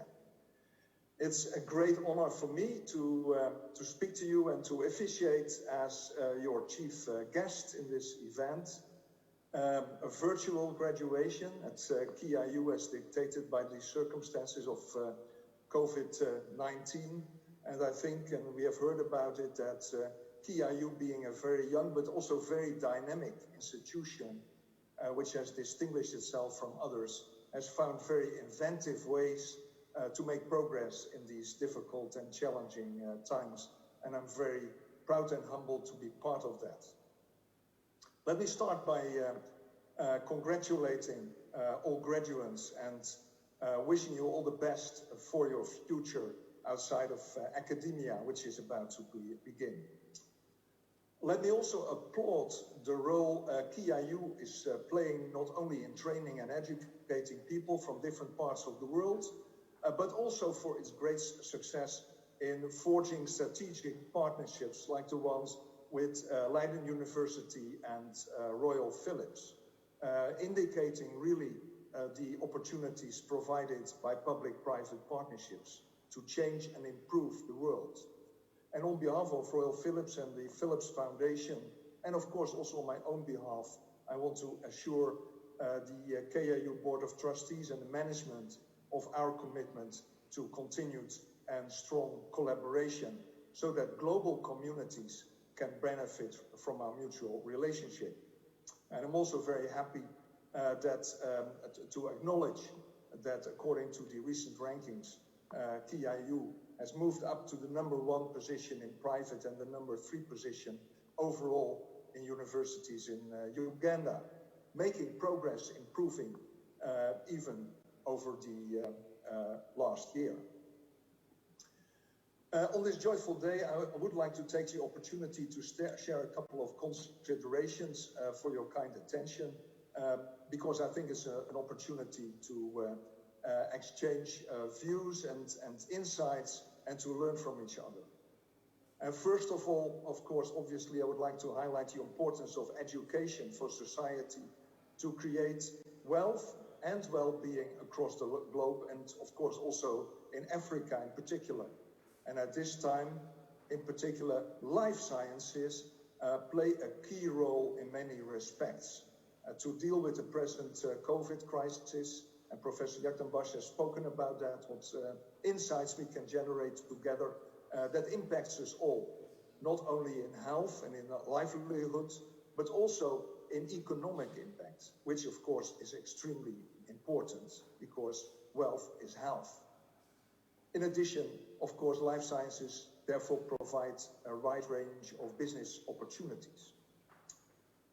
The COVID crisis also highlights, I would say, that the world is flat, that we cannot work in isolation, that we can communicate across the globe to deal with the viral outbreaks. And of course, viral outbreaks, they don't recognize human-created borders. Working together in global partnerships is key. We need to share knowledge, we need to share insights, we need to join forces to address the challenges we face across the globe. Also, we need to work together to reap and share the direct and indirect economic benefits. In this respect, the rise of digital opportunities as we are using and leveraging right now, is of significant relevance. Digital solutions enable us to share information and insights wherever you are, whether it's in the Netherlands, in the US, or as you are in Uganda. And Africa, in many respects, has taken the lead in bringing digital solutions to life. For instance, in digital payment, where the likes of M-Pesa or MTN in Uganda have really taken us forward quite impressively. And of course, the example that Professor Mons mentioned about African countries taking the lead in contributing to Vodon and sharing insights in the Vodon directed answer to the COVID crisis. Africa taking the lead. Now it's time to effectively leverage digital health solutions to meet the challenges in access to effective care and to create the new and innovative solutions that we so urgently need. And the COVID crisis is accelerating the need for, and also importantly, the acceptance of digital health solutions, with people changing their minds in sharing information on their health in order to benefit all. Digital health solutions, to go a little bit in more detail, address shortages in competencies by sharing insights and enable connection to remote experts wherever they are.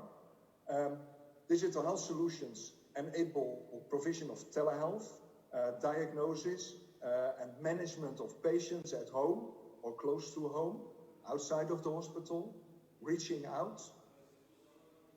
Advanced analytical approaches, such as we are developing in artificial intelligence, leveraging large data sets, provide new insights and enable interpretation of these complex and large data sets that our mind is not capable of doing. And digital health approaches make it possible to build global partnerships such as Vodon and join forces to address healthcare challenges together. In this context, a very important enabler for international global collaboration is ensuring access to high quality, structured and robust data. Fair data, as Professor Mons mentioned. Fair, findable, accessible, interoperable and reusable data that we can all benefit from, such as provided by the Vodon network that was already introduced by the previous speaker, being a key enabler for digital health solutions based on sound science. Trustworthy data based on sound science providing sound insights. Now let me turn for a moment to Philips. As a global company, we have transformed significantly in the past past 2 decades, where our focus presently now is on health and healthcare. And at Philips, we are striving to make the world healthier and more sustainable through innovation, with the explicit goal to improve the lives of 3 billion people per year by 2030, a third of the global community. And an explicit aim there is to help provide access to critical care for those most in need, since healthcare is a fundamental right. And therefore, within these 3 billion lives, we target to improve access to healthcare in underserved communities for at least 400 million people a year by 2030. And there, I particularly refer to the third Sustainable Development Goal, where ensuring healthy lives and promoting well-being for all at all ages is key, and that we firmly believe in. Philips plays a very active role in the World Economic Forum and in the United Nations. And as an example, I mentioned the latest United Nations General Assembly, where we discussed the opportunities, but also the challenges of implementing digital health technologies as a catalyst for achieving universal health coverage. So dearly needed. The key requirement in innovating and transforming healthcare and providing access to appropriate and affordable care is to develop in a regional context by partnering with local stakeholders, people, patients, communities, care providers, the payers, national institutes, and of course, industry playing a crucial role as well to ensure that solutions have a consistent and validated quality and trustworthiness, are available and are scalable. And Philips very much believes in working together with these key stakeholders to co-create meaningful innovations together, but also assessing impact and ensuring outcomes in the context of the quadruple aim in a local setting. Improving clinical outcomes at appropriate cost while improving the experience of healthcare professionals that need to deliver the care, that need to care, as well as the patients and their loved ones. We can only achieve innovations that address local challenges by innovating in the local context with the local partners, such as you in Kampala. Therefore, also, we have an innovation team in Nairobi, Kenya, closely working with our innovation hub in Bangalore, India, and with our other global innovation teams in Europe, in the US, and in China. Our strategic partnership with KIU and with many other local parties and partners in Africa underpins and supports this approach. And therefore, Philips has mobilized also teams across the globe to provide solutions to the COVID pandemic, leveraging digital technologies for better and more accessible diagnosis, for instance with ultrasound and affordable imaging technology, providing effective critical care solutions, providing ventilators and monitors which are affordable, to effectively treat the respiratory diseases, and creating telehealth solutions to manage patients within and outside the hospital, even enabling the management of patients at home and in the community. The Philips Foundation, also mentioned before, has supported the creation of VODON, the Virus Outbreak Data Network, and also the foundation supported a rollout in Africa of a WHO chatbot that provides reliable information on COVID-19, which is extremely important to deal with this terrible and impactful pandemic. The chatbot is adapted to audiences with different levels of literacy and with respect to the local cultural sensitivity. It's not only about technology, it's about how you deliver it, and has been developed carefully considering the local needs and the local circumstances. And we created a portable outreach kit, a Philips portable outreach kit, a tool that enables COVID-19 screening and management for community health workers and frontline care staff, reaching out to people. Finally, I want to emphasize that dealing with COVID is needed and it's urgent, but it's not enough. While we focus on the outbreak and the urgency, other medical conditions also continue to be needing address. Critical cardiac conditions may be missed or detected too late. Life-threatening tumors may escape detection, or people may wait too long before seeking help. The world with and after COVID will be different, and we need to realize that other outbreaks most likely will be with us in the future, and VODON is addressing that. Digital solutions, sharing information and insights with governments, with healthcare professionals, but also with people and patients, educating them and involve them in the solution increasingly will be a key element in creating the future of care. And together we can create and shape this future. To close, I wish you all lots of success and good luck in the years to come, and hope we all are and will be remembered for what we did for others together rather than what others did for us. We need to contribute and we need to work together. And once again, I would really like to thank the Vice Chancellor for having selected me as your chief guest on this great occasion. I really appreciate that, and I'm humbled by this honor, and it will remain memorable to me, not only as a person, but also for my company, for Royal Philips. God bless you all, and stay safe wherever you are. Thank you very much. I'm from Sierra Leone, West Africa. I'm in my second year, second semester. I'm pursuing Bachelor in Law.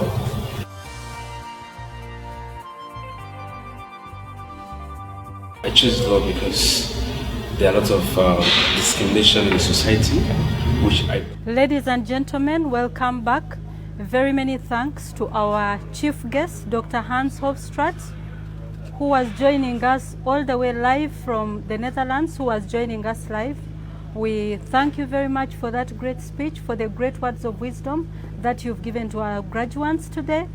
And right now, we shall not waste any more time. We want to go into the real business. I know our students are waiting, but for those who have joined us, we are still at Kampala International University for our 22nd graduation ceremony that is happening virtually. I'm still Janice Businje, your host, and I welcome you to our ceremony. So next, ladies and gentlemen, we are going to have our Vice Chancellor presenting the graduates to the Chancellor for the conferment of the different awards and degrees. Mr. Vice Chancellor, sir, I welcome you to invite the deans and the principals to present the lists of the students who are graduating. Thank you very much. Welcome you to our ceremony. So next, ladies and gentlemen, we are going to have our Vice Chancellor presenting the graduates to the Chancellor for the conferment of the different awards and degrees. Mr. Vice Chancellor, sir, I welcome you to invite the deans and the principals to present the list of the students who are graduating. Thank you very much.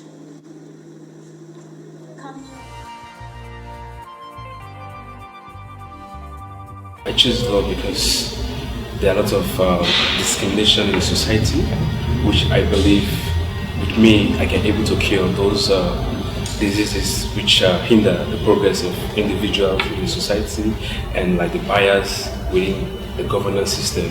So I believe with law and with me I can able to fight for justice.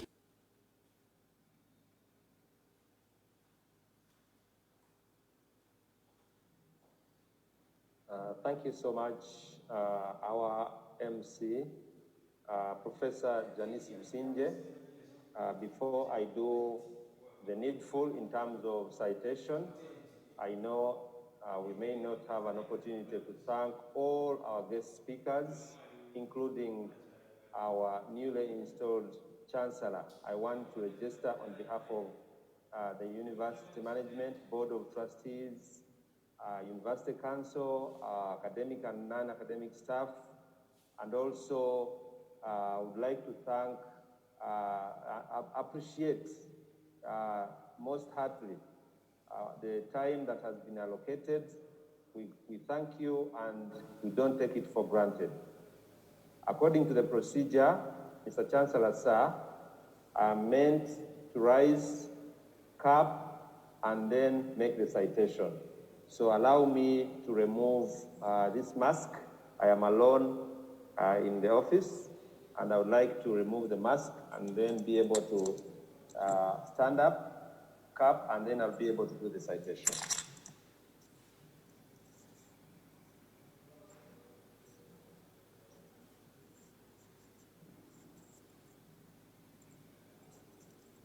Mr. Chancellor, sir, I now have the honor to ask the deans and principals of their respective schools, colleges, and faculties to present the persons for conferment of degrees, award of diplomas, and congratulations for certificates. Mr. Chancellor, sir. Can I now invite the deans to come on board? Thank you so much.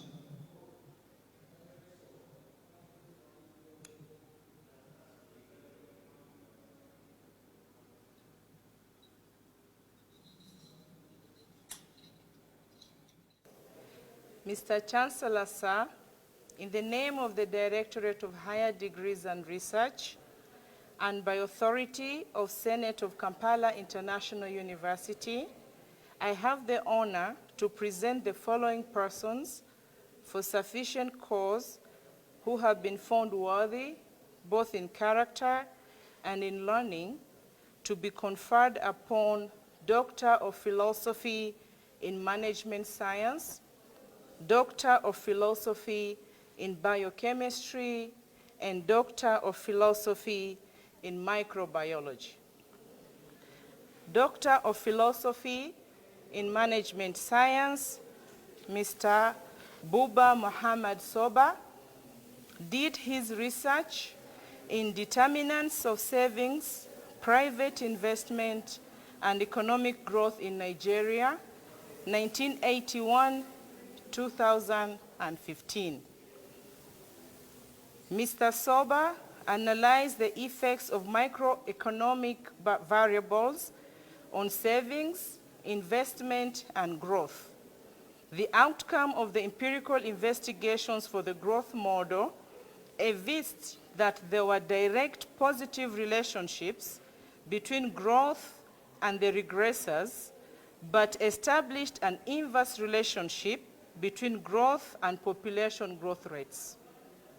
The study provided a better and broad understanding of the determinants of savings, investment, and growth in Nigeria, and recommended that the government of Nigeria should resuscitate productive base of the economy through appropriate monetary, fiscal, and exchange rate policies to provide the economy's capacity to achieve the desired levels of growth, savings, and investment. His supervisors were Dr. John Mutenyo and Dr. Isaac Abuga. Doctor of Philosophy in Management Science, Mr. Christopher Pius. His research was on improving tax compliance with emphasis on integrated social norms in tax collection practices in Tanzania. Mr. Pius examined the relationship between social norms and taxpayers' morale and tax compliance in Tanzania. He used an exemplary research design incorporating research data from interviews and questionnaires. Regression analysis revealed a significant linear relationship between social norms, taxpayers' morale, and tax compliance.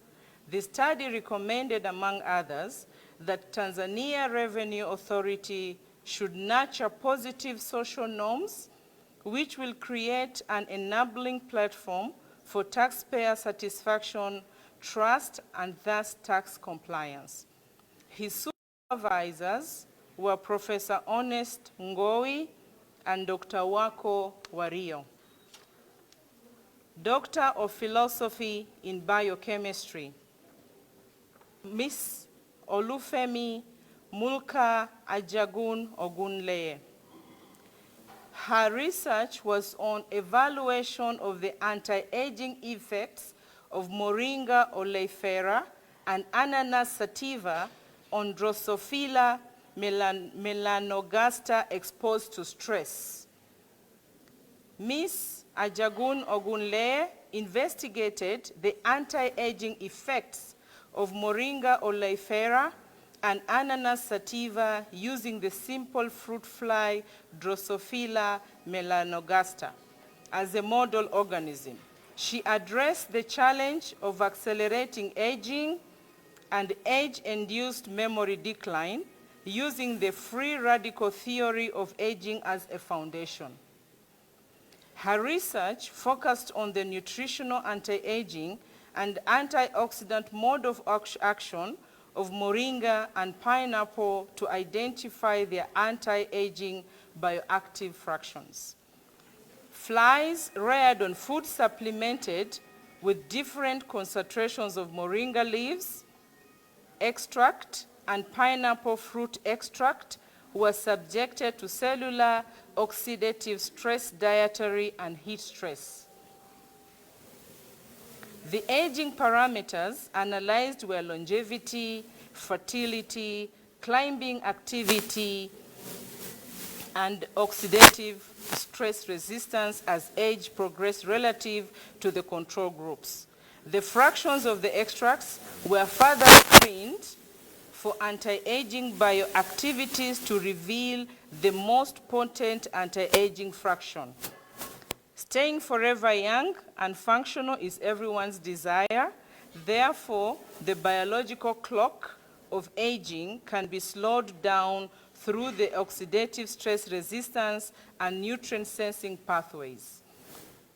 Her supervisors were Dr. Marta Vincent Crespo and Professor Ahmed A. Adedeji. Doctor of Philosophy in Microbiology, Mr. Adamu Mustafa Aliero. He did an assessment for the production of bioactive compounds from actinomycetes isolated from West Dam soil from Western Uganda. Mr. Aliero evaluated the production of antimicrobial compounds of actinomycetes isolated from West Dam soil in Western Uganda.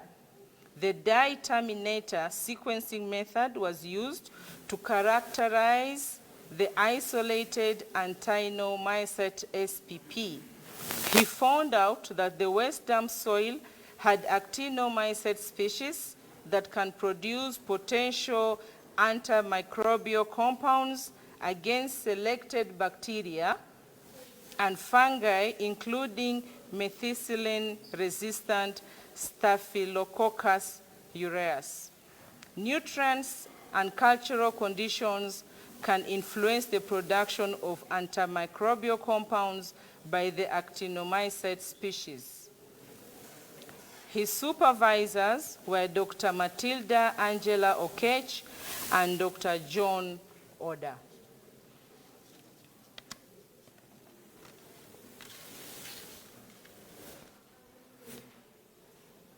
Mr. Chancellor, sir, in the name of the Directorate of Higher Degrees and Research, and by authority of Senate of Kampala International University, I have the honor to present the following persons for sufficient cause who have been found worthy, both in character and in learning, to be conferred upon master's degree and awarded postgraduate diploma.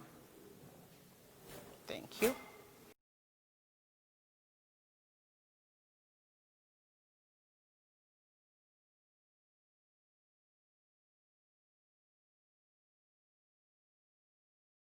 Mr. Chancellor, sir, in the name of the College of Economics and Management, and by the authority of the Senate of Kampala International University, I have the honor to present the following persons for sufficient cause who have been found worthy, both in character and in learning, to be conferred upon respective degrees and awarded diplomas.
Mr. Chancellor, sir, in the name of the College of Education, Open and Distance Learning, and by authority of the Senate of Kampala International University, I have the honor to present the following persons for sufficient cause who have been found worthy both in character and in learning to be conferred upon respective degrees and awarded diplomas.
Mr. Chancellor, sir, in the name of School of Law and by authority of Senate of Kampala International University, I have the honor to present the following persons for sufficient cause who have been found worthy both in character and in learning to be conferred upon the degree of Bachelor of Laws and be awarded the Diploma in Law.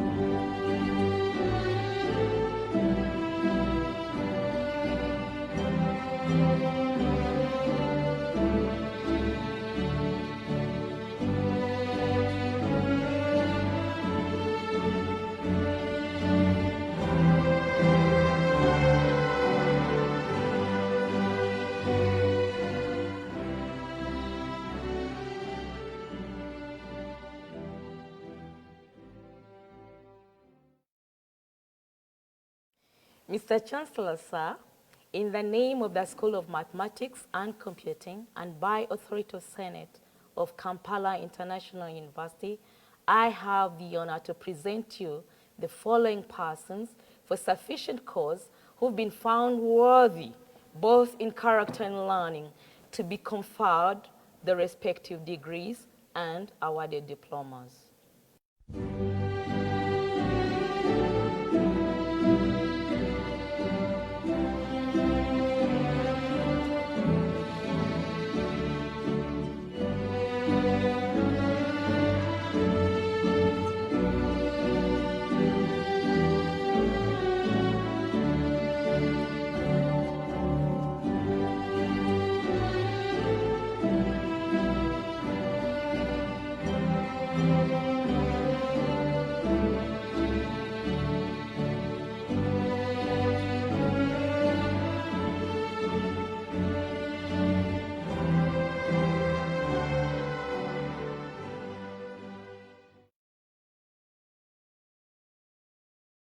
Chancellor, sir, in the name of the School of Engineering and Applied Sciences and by authority of Senate.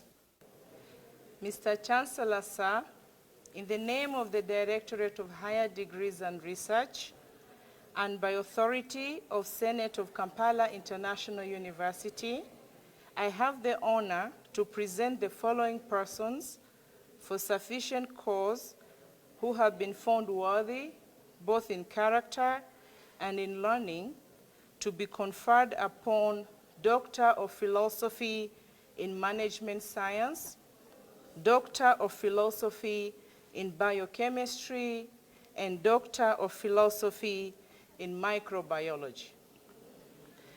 Doctor of Philosophy in Management Science, Mr. Buba Muhammad Soba, did his research in determinants of savings, private investment, and economic growth in Nigeria, 1981-2015. For action have been found worthy, both in character and in learning, to be conferred upon Doctor of Philosophy in Management Science, Doctor of Philosophy in Biochemistry, and Doctor of Philosophy in Microbiology. Doctor of Philosophy in Management Science, Mr. Buba Muhammad Soba, did his research in determinants of savings, private investment, and economic growth in Nigeria, 1981-2015. Mr. Soba analyzed the effects of microeconomic variables on savings, investment, and growth. The outcome of the empirical investigations for the growth model evinced that there were direct positive relationships between growth and the regressors, but established an inverse relationship between growth and population growth rates. The study provided a better and broad understanding of the determinants of savings, investment, and growth in Nigeria, and recommended that the government of Nigeria should resuscitate productive base of the economy through appropriate monetary, fiscal, and exchange rate policies to provide the economy's capacity to achieve the desired levels of growth, savings, and investment. His supervisors were Dr. John Mutenyo and Dr. Isaac Abuga. Doctor of Philosophy in Management Science, Mr. Christopher Pius. His research was on improving tax compliance with emphasis on integrated social norms in tax collection practices in Tanzania. Mr. Pius examined the relationship between social norms and taxpayers' morale and tax compliance in Tanzania.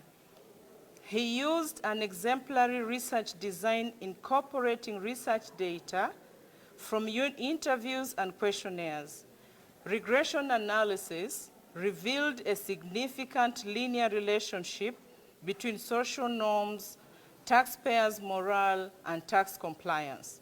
The study recommended, among others, that Tanzania Revenue Authority should nurture positive social norms, which will create an enabling platform for taxpayer satisfaction, trust, and thus tax compliance.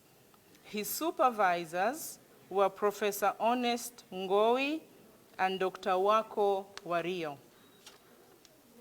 Doctor of Philosophy in Biochemistry, Miss Olufemi Mulka Ajagun Ogunleye. Her research was on evaluation of the anti-aging effects of Moringa oleifera and Ananas sativa on Drosophila melanogaster exposed to stress. Ms. Ajagun Ogunleye investigated the anti-aging effects of Moringa oleifera and Ananas sativa using the simple fruit fly Drosophila melanogaster as a model organism. She addressed the challenge of accelerating aging and age-induced memory decline using the free radical theory of aging as a foundation. Her research focused on the nutritional anti-aging and antioxidant mode of action of moringa and pineapple to identify their anti-aging bioactive fractions. Flies reared on food supplemented with different concentrations of moringa leaves, extract, and pineapple fruit extract were subjected to cellular oxidative stress, dietary, and heat stress. The aging parameters analyzed were longevity, fertility, climbing activity, and oxidative stress resistance as age progressed relative to the control groups. The fractions of the extracts were further screened for anti-aging bioactivities to reveal the most potent anti-aging fraction. Staying forever young and functional is everyone's desire. Therefore, the biological clock of aging can be slowed down through the oxidative stress resistance and nutrient sensing pathways. Her supervisors were Dr. Marta Vincent Crespo and Professor Ahmed A. Adedeji. Doctor of Philosophy in Microbiology, Mr. Adamu Mustafa Aliero. He did an assessment for the production of bioactive compounds from actinomycetes isolated from West Dam soil from Western Uganda. Mr. Aliero evaluated the production of antimicrobial compounds of actinomycetes isolated from West Dam soil in Western Uganda. The dye terminator sequencing method was used to characterize the isolated actinomycete SPP.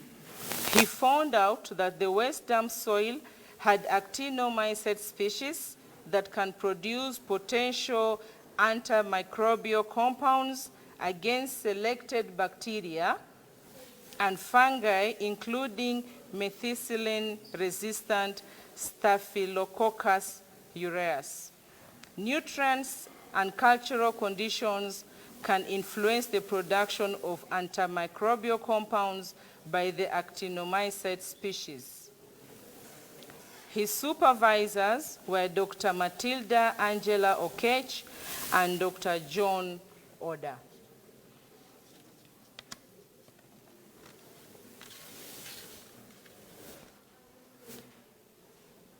Mr. Chancellor, sir, in the name of the Directorate of Higher Degrees and Research, and by authority of Senate of Kampala International University, I have the honor to present the following persons for sufficient cause, who have been found worthy, both in character and in learning, to be conferred upon master's degree and awarded postgraduate diploma. Thank you. Dentistry at KIU, that's why.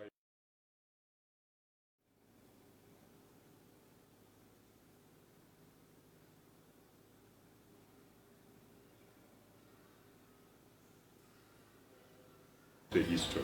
The infrastructure and equipment for dentistry is quite expensive, but we've been able to get it in dentures and even orthodontic appliances from removable orthodontic.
Mr.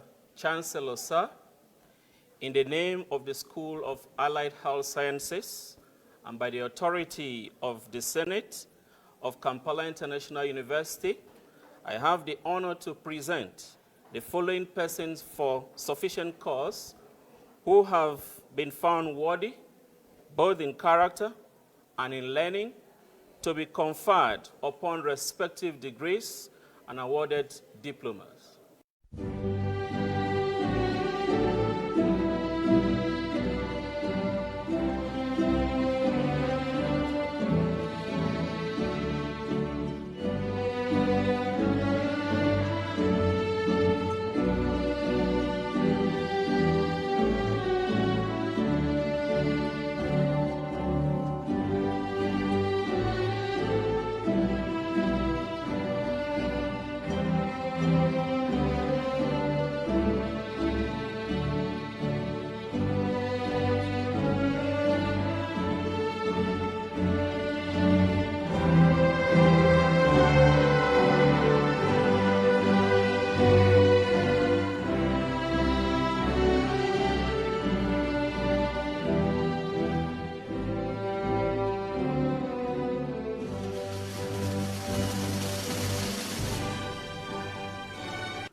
Mr. Chancellor, sir, may I invite the graduates for Bachelors of Clinical Medicine and Community Health as they take their oath for allied health professionals.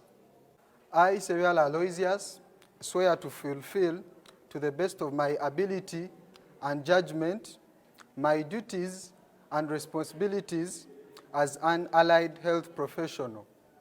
I will respect the hard-won scientific gains of those physicians in whose steps I walk, and gladly share such knowledge as is mine with those who are to follow.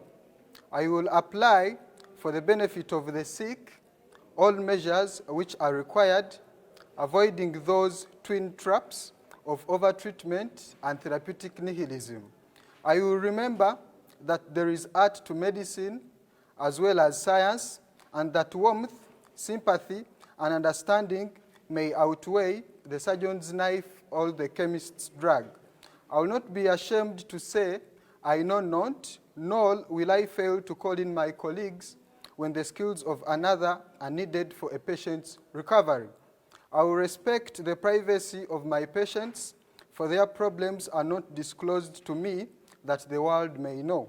Most especially must I tread with care in matters of life and death.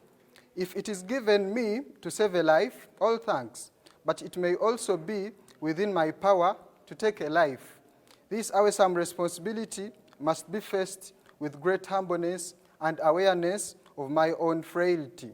Above all, I must not play with God's creation.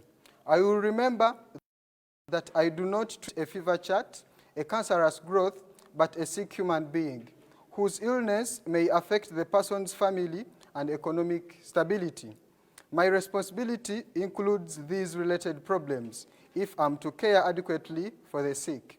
I will prevent disease whenever I can, for prevention is preferable to cure. I will remember that I remain a member of society with special obligations to all my fellow human beings, those sound of mind and body, as well as the mentally ill ones. If I do not violate this oath, may I enjoy life and art, respected while I live and remembered with affection thereafter. May I always act so as to preserve the finest traditions of my calling, and may I long experience the joy of healing those who seek my help. So help me God. Mr. Chancellor, sir, may I invite the graduates of Diploma in Medical Laboratory Technology as they take the oath for allied health professionals. I, Kasumba Gracious, swear to fulfill to the best of my ability and judgment my duties and responsibilities as an allied health professional. I will respect the hard-won scientific gains of those physicians in whose steps I walk, and gladly share such knowledge as is mine with those who are to follow. I will apply for the benefit of the sick all measures which are required, avoiding those twin traps of overtreatment and therapeutic nihilism. I remember that there is art to medicine as well as science, and that warmth, sympathy, and understanding may outweigh a surgeon's knife or the chemist's drug. I will not be ashamed to say I know not, nor will I fail to call in my colleagues when the skills of another are needed for a patient's recovery. I will respect the privacy of my patients, for their problems are not disclosed to me that the world may know. Most especially must I tread with care in matters of life and death.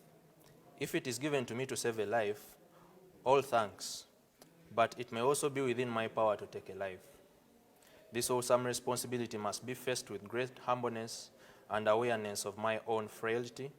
Above all, I must not play with God's creation. I will remember that I do not treat a fever chart, a cancerous growth, but a sick human being whose illness may affect the person's family and economic stability. My responsibility includes these related problems if I am to care adequately for the sick. I will prevent disease whenever I can, for prevention is preferable to cure. I'll remember that I remain a member of society with special obligations to all my fellow human beings, those sound of mind and body, as well as the mentally ill ones. If I do not violate this oath, may I enjoy life and art, respected while I live, and remembered with affection thereafter. May I always act so as to preserve the fitness. May I always act so as to preserve the finest traditions of my calling, and may I long experience the joy of healing those who seek my help. So help me God. Mr. Chancellor, sir, may I invite the graduates in Diploma in Clinical Medicine and Community Health as they take the oath for allied health professionals. I, Namcha Mataliz, swear to fulfill, to the best of my ability and judgment, my duties and responsibilities as an allied health professional. I will respect the hard-won scientific gains of those physicians in whose steps I walk, and gladly share such knowledge as is mine with those who are to follow. I'll apply, for the benefit of the sick, all measures which are required, avoiding those twin traps of overtreatment and therapeutic nihilism. I'll remember that there is art to medicine as well as science, and that warmth, sympathy, and understanding may outweigh the surgeon's knife or the chemist's drug. I'll not be ashamed to say I know not, nor will I fail to call in my colleagues when the skills of another are needed for a patient's recovery. I respect the privacy of my patients, for their problems are not disclosed to me that the world may know. Most especially, must I tread with care in matters of life and death. If it is given to me to save a life, all things. But it may also be within my power to take a life. This awesome responsibility must be faced with great humbleness and awareness of my own frailty. Above all, I must not play with God's creation. I'll remember that I do not treat a fever chart, a cancerous growth, but a sick human being whose illness may affect the person's family and economic stability. My responsibility includes these related problems if I am to care adequately for the sick. I'll prevent the disease whenever I can, for prevention is preferably to cure. I'll remember that I'll remain a member of society with special obligations to all my fellow human beings, those sound of mind and body, as well as the mentally ill ones. If I do not violate this oath, may I enjoy life and art, respected while I live, and remembered with affection thereafter. May I always act so as to preserve the finest traditions of my calling, and may I long experience the joy of healing those who seek my help. So help me God. Congratulations. Mr. Chancellor, sir, in the name of Faculty of Biomedical Sciences and by authority of Senate of Kampala International University, I have the honor to present the following persons for sufficient cause who had been found worthy both in character and in learning to be conferred upon respective degrees.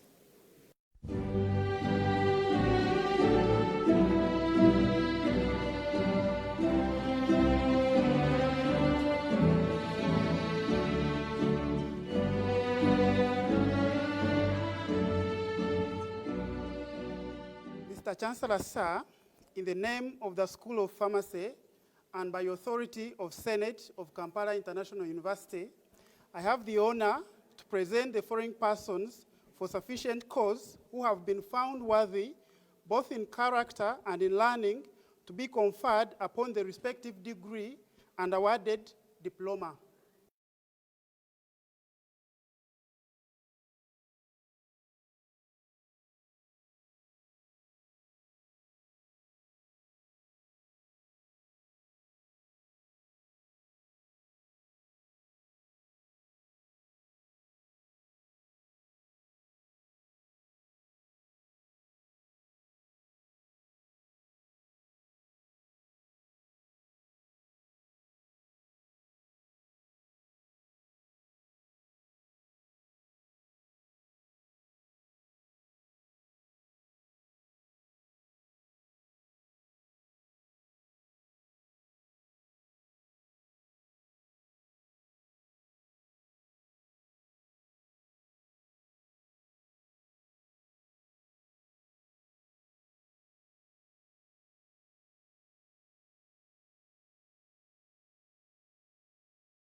Mr. Chancellor, sir, may I request all the graduates for the Bachelor of Pharmacy program to prepare to take the oath. As a pharmacist, I vow to serve humanity and to support my profession's ideals and commitments. I shall be guided in all dimensions of my life by the highest standards of human conduct. I shall apply the full measure of my knowledge and abilities to supporting the health and well-being of all those I serve. I shall always place the needs of all those I serve above my personal interests and considerations. I shall treat all those I serve equally, fairly, and with respect, regardless of gender, race, ethnicity, religion, culture, and political beliefs. I shall protect the confidentiality of personal and health information entrusted to me. I shall maintain my professional knowledge and competency throughout my career. I shall support the advancement of knowledge and standards of practice in pharmacy. I shall nurture the preparation of future members of my profession. I shall use all opportunities to develop collaborative practice with all healthcare professionals in my environment. In taking this solemn oath, I honor those who have supported my development as a pharmacist and commit myself never to act in a manner that is contrary to those vows. So help me God. Mr. Chancellor, sir, may I request all the graduates for the Diploma in Pharmacy program to prepare to take the oath. I, Masoro Soed, swear to fulfill, to the best of my ability and judgment, my duties and responsibilities as an allied health profession. I respect the hand-won scientific guidance of those physicians in whose steps I walk, and gladly share such knowledge as is mine with those who are to follow. I will apply for the benefit of the sick all measures which are required, avoiding those twin traps of overtreatment and therapeutic nihilism. I will remember that there is art to the medicine as well as science, and that warmth, sympathy, and understanding may outweigh the surgeon's knife or the chemist's drug. I will not be ashamed to say, I know not, nor will I fail to call in my colleagues when the skills of another are needed for a patient's recovery. I respect the privacy of my patients, for the problems are not disclosed to me that the world may know. Most especially must I tread with care in matters of life and death. If it is given to me as a life, all thanks, but it may also be within my power to take a life. This awesome responsibility must be faced with great humbleness and awareness of my own fate. Above all, I must not play with God's creation. I will remember that I do not treat a fever child, a cancerous growth, but a sick human being whose illness may affect the person's family and economic stability. My responsibility includes these related problems if I am to care adequately for the sick. I will prevent disease whenever I can, for prevention is preferable to cure. I will remember that I remain a member of society with special obligations to all my fellow human beings, those sound of mind and body, as well as the mentally ill ones. If I do not violate this oath, may I enjoy life and art, respected where I live and remembered with affection thereafter. May I always act so as to preserve the fineness, traditions of my calling, and may I long experience the joy of healing those who seek my help. So help me God. Congratulations, and I wish you the very best. Mr. Chancellor, sir, in the name of the School of Nursing and by authority of Senate of Kampala International University, I have the honor to present the following persons for sufficient cause who have been found worthy both in character and in learning to be conferred upon the respective degrees, awarded diplomas, and congratulated for certificates.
Mr. Chancellor, sir, may I invite the students for the Diploma in Nursing, Certificate in Nursing, Certificate in Midwifery, and Certificate in comprehensive nursing to take their oath. I solemnly pledge myself before God and in the presence of this assembly to pass my life in purity and to practice my profession faithfully. I will abstain from whatever is deleterious and mischievous and will not take or unknowingly administer any harmful drug. I will do all in my power to maintain and elevate the standards of my profession and will with loyalty endeavor to aid the physician in his work and devote myself to the welfare of those committed to my care. Do you solemnly swear that you will be just and generous to all worthy members of your profession, aiding them when it will be in your power to do so? Yes, I do. That into whatsoever house you shall enter, it shall be for the good of the sick to the utmost of your power, and that you will hold yourselves distant from all temptation? Yes, I do. That whatsoever you shall see or hear of the lives of men and women, whether they be your patients or members of their households, you will keep inviolably secret, whether you are in their households or among your own friends?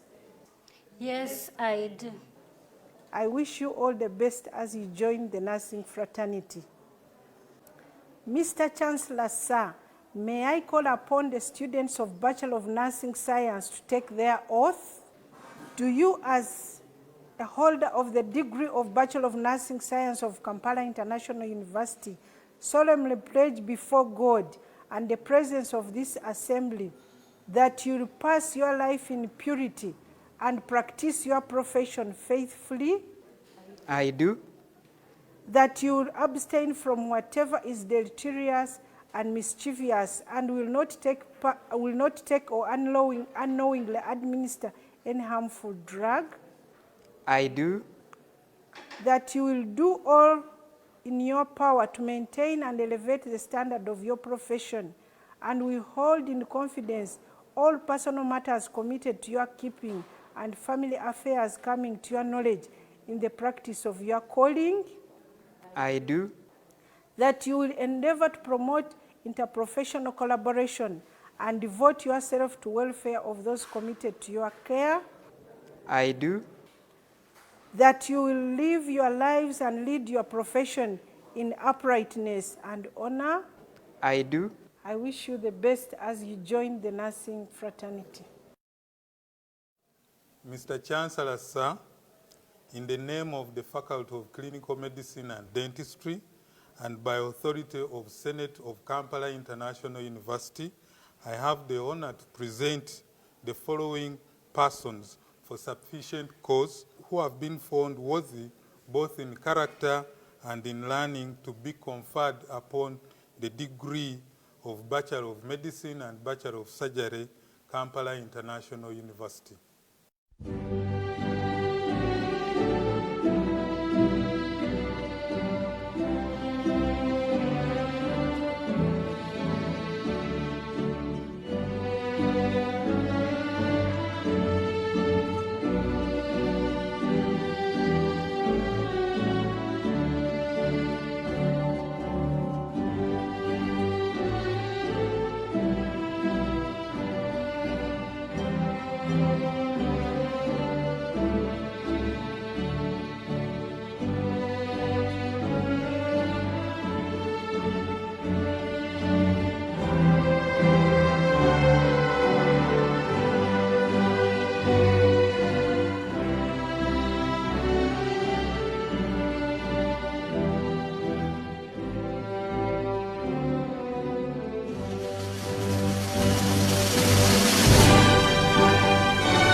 I request the medical graduates to prepare and take the Hippocratic Oath. I, Kaberuka Zamzam, swear to fulfill, to the best of my ability and judgment, this promise.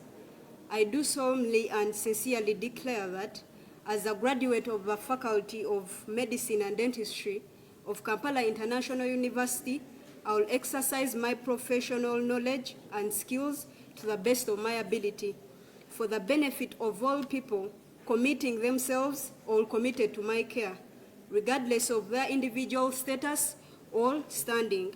I will not knowingly or intentionally do anything or administer anything to cause harm, to show prejudice, or to gain personally from people in my care. Above all, I will not play God. With great humility, I will respect the privacy of my patients and shall keep silent about anything I've seen or heard in the practice of my profession, which it will be wrong to divulge. I will remember that the practice of health care is both an art and a science, and that warmth, empathy, and understanding may outweigh any other intervention. I will assist patients to make informed decisions, and I will respect their decisions. I will endeavor to earn and keep the trust of the patients and colleagues by acting honestly and fairly, working as a multidisciplinary team, and continually sharing and improving my knowledge and skills. And finally, I will remain a member of society, never forgetting my special obligations to all my fellow human beings. I will make this vow freely and upon my honor. So help me God. Congratulations.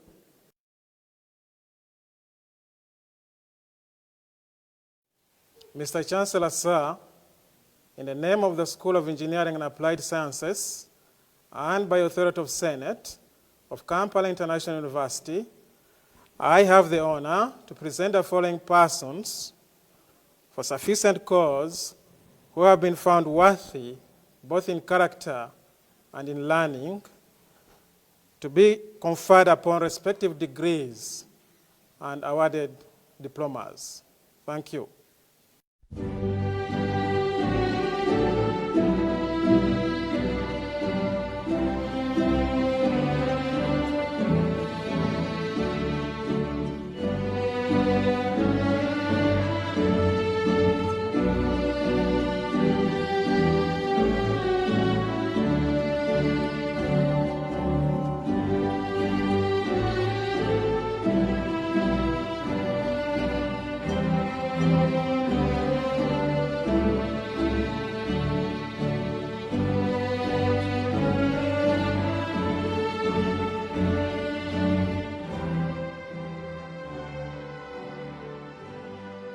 Teaching dentistry at KIU, that's quite a history.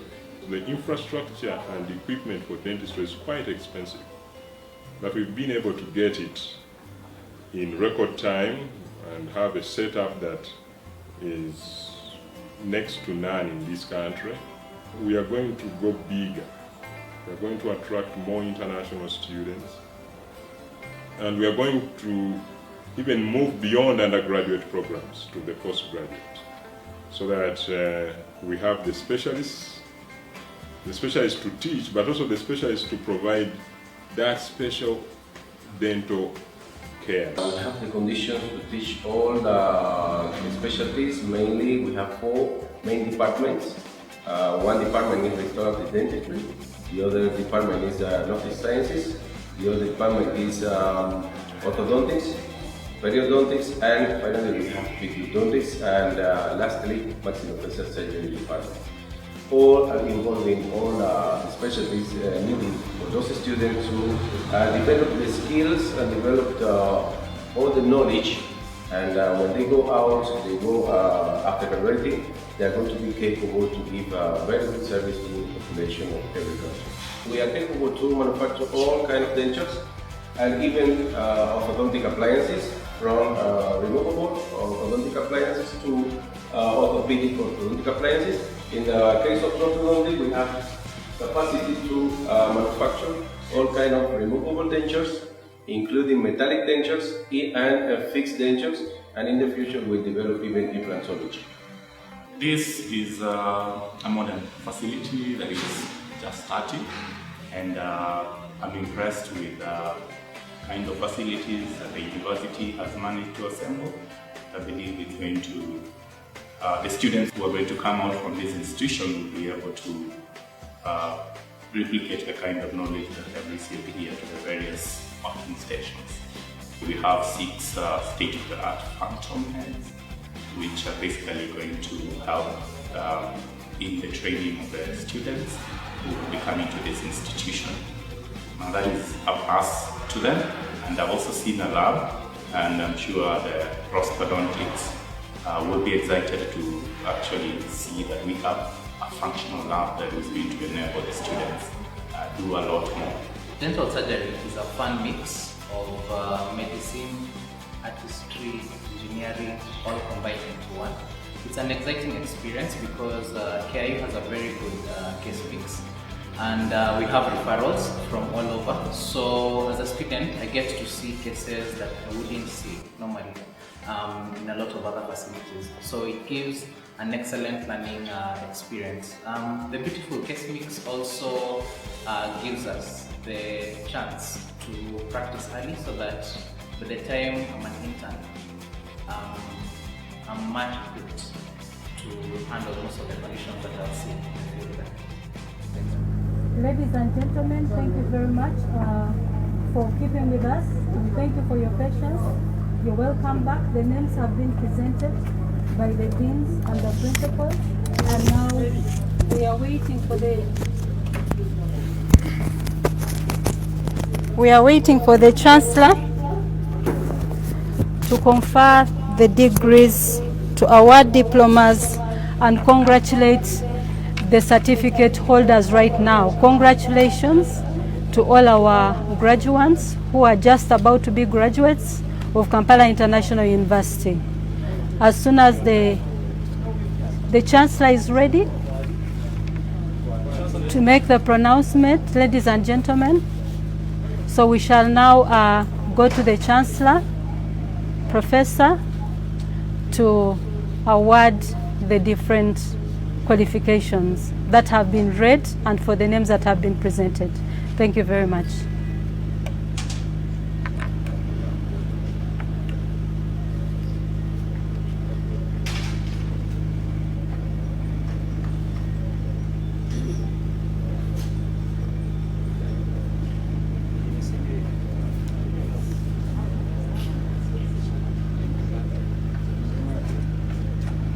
By virtue of the powers vested in me, I confer upon all those persons whose names have been presented the following degrees, diplomas, and certificates. The respective master's degrees of Kampala International University, the respective postgraduate diploma of Kampala International University,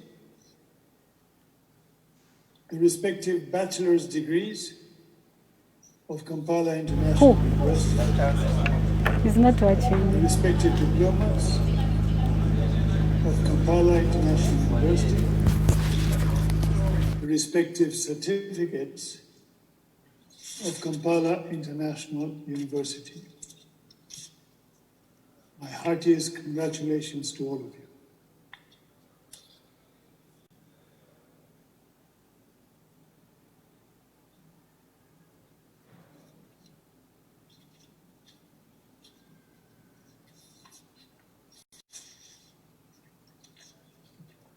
By virtue of the authority vested in me, I hereby declare this assembly dissolved.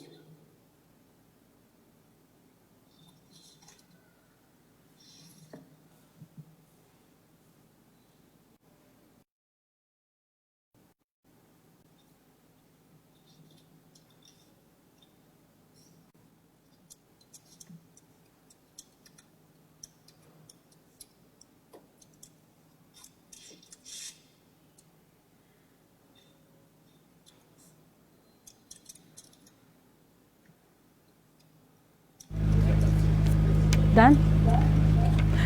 Thank you, ladies and gentlemen. Thank you, our Chancellor, for that ceremony. We congratulate our graduates and wish them all the best. At this juncture, I would like to invite the Vice Chancellor to invite the Chancellor to dissolve the congregation, and we close the ceremony. Thank you very much.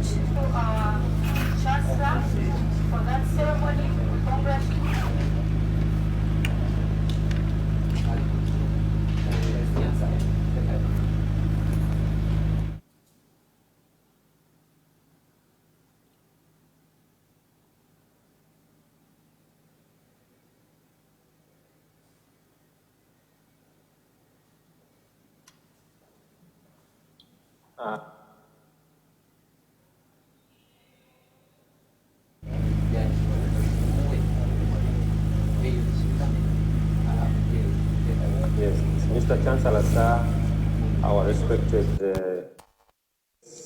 we all know that we have dissolved, the Chancellor has dissolved the congregation. I would like, on behalf of the management, to thank the Chancellor, our dear Chancellor, for hosting this function, and also I would like to, in case of any flaws that happened because of technology and some gaps, we do sincerely apologize, but otherwise, I thank our international guests, our national guests, and everybody else who's been following us. I wish our graduates all the best, our Chairman of Council, the Board of Trustees, our staff, the senators. You have made it, and let's do it better next time. Thank you so much, and all the best. Bye-bye.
Kampala International University,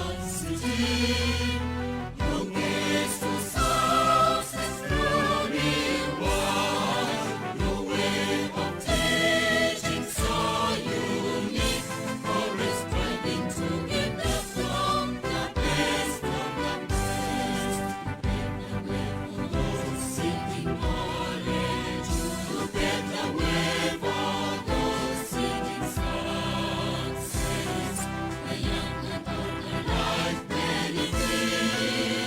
To you the age is not a barrier. Equipped with knowledge, come to us. We go out of your gates with dignity. May your vision bright and knowledge so abundant be manifested in us as we serve the poor.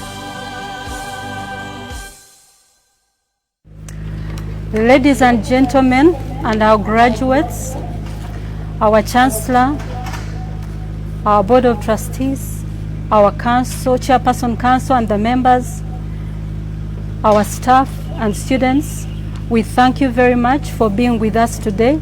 for our 22nd graduation ceremony. We have been live here at KIU, graduating students who have satisfied all the requirements for the awards and the different qualifications that they studied for. We congratulate them, and we congratulate KIU for making history, because this is history, and in this virtual space, I think we have done a very good job. I congratulate everyone and thank everyone who participated, and as the procession leaves the graduation grounds, we are closing the ceremony. Bye-bye, Tutsins, Dank, Dank, Vielen Dank, and take care. God bless you. Keep safe.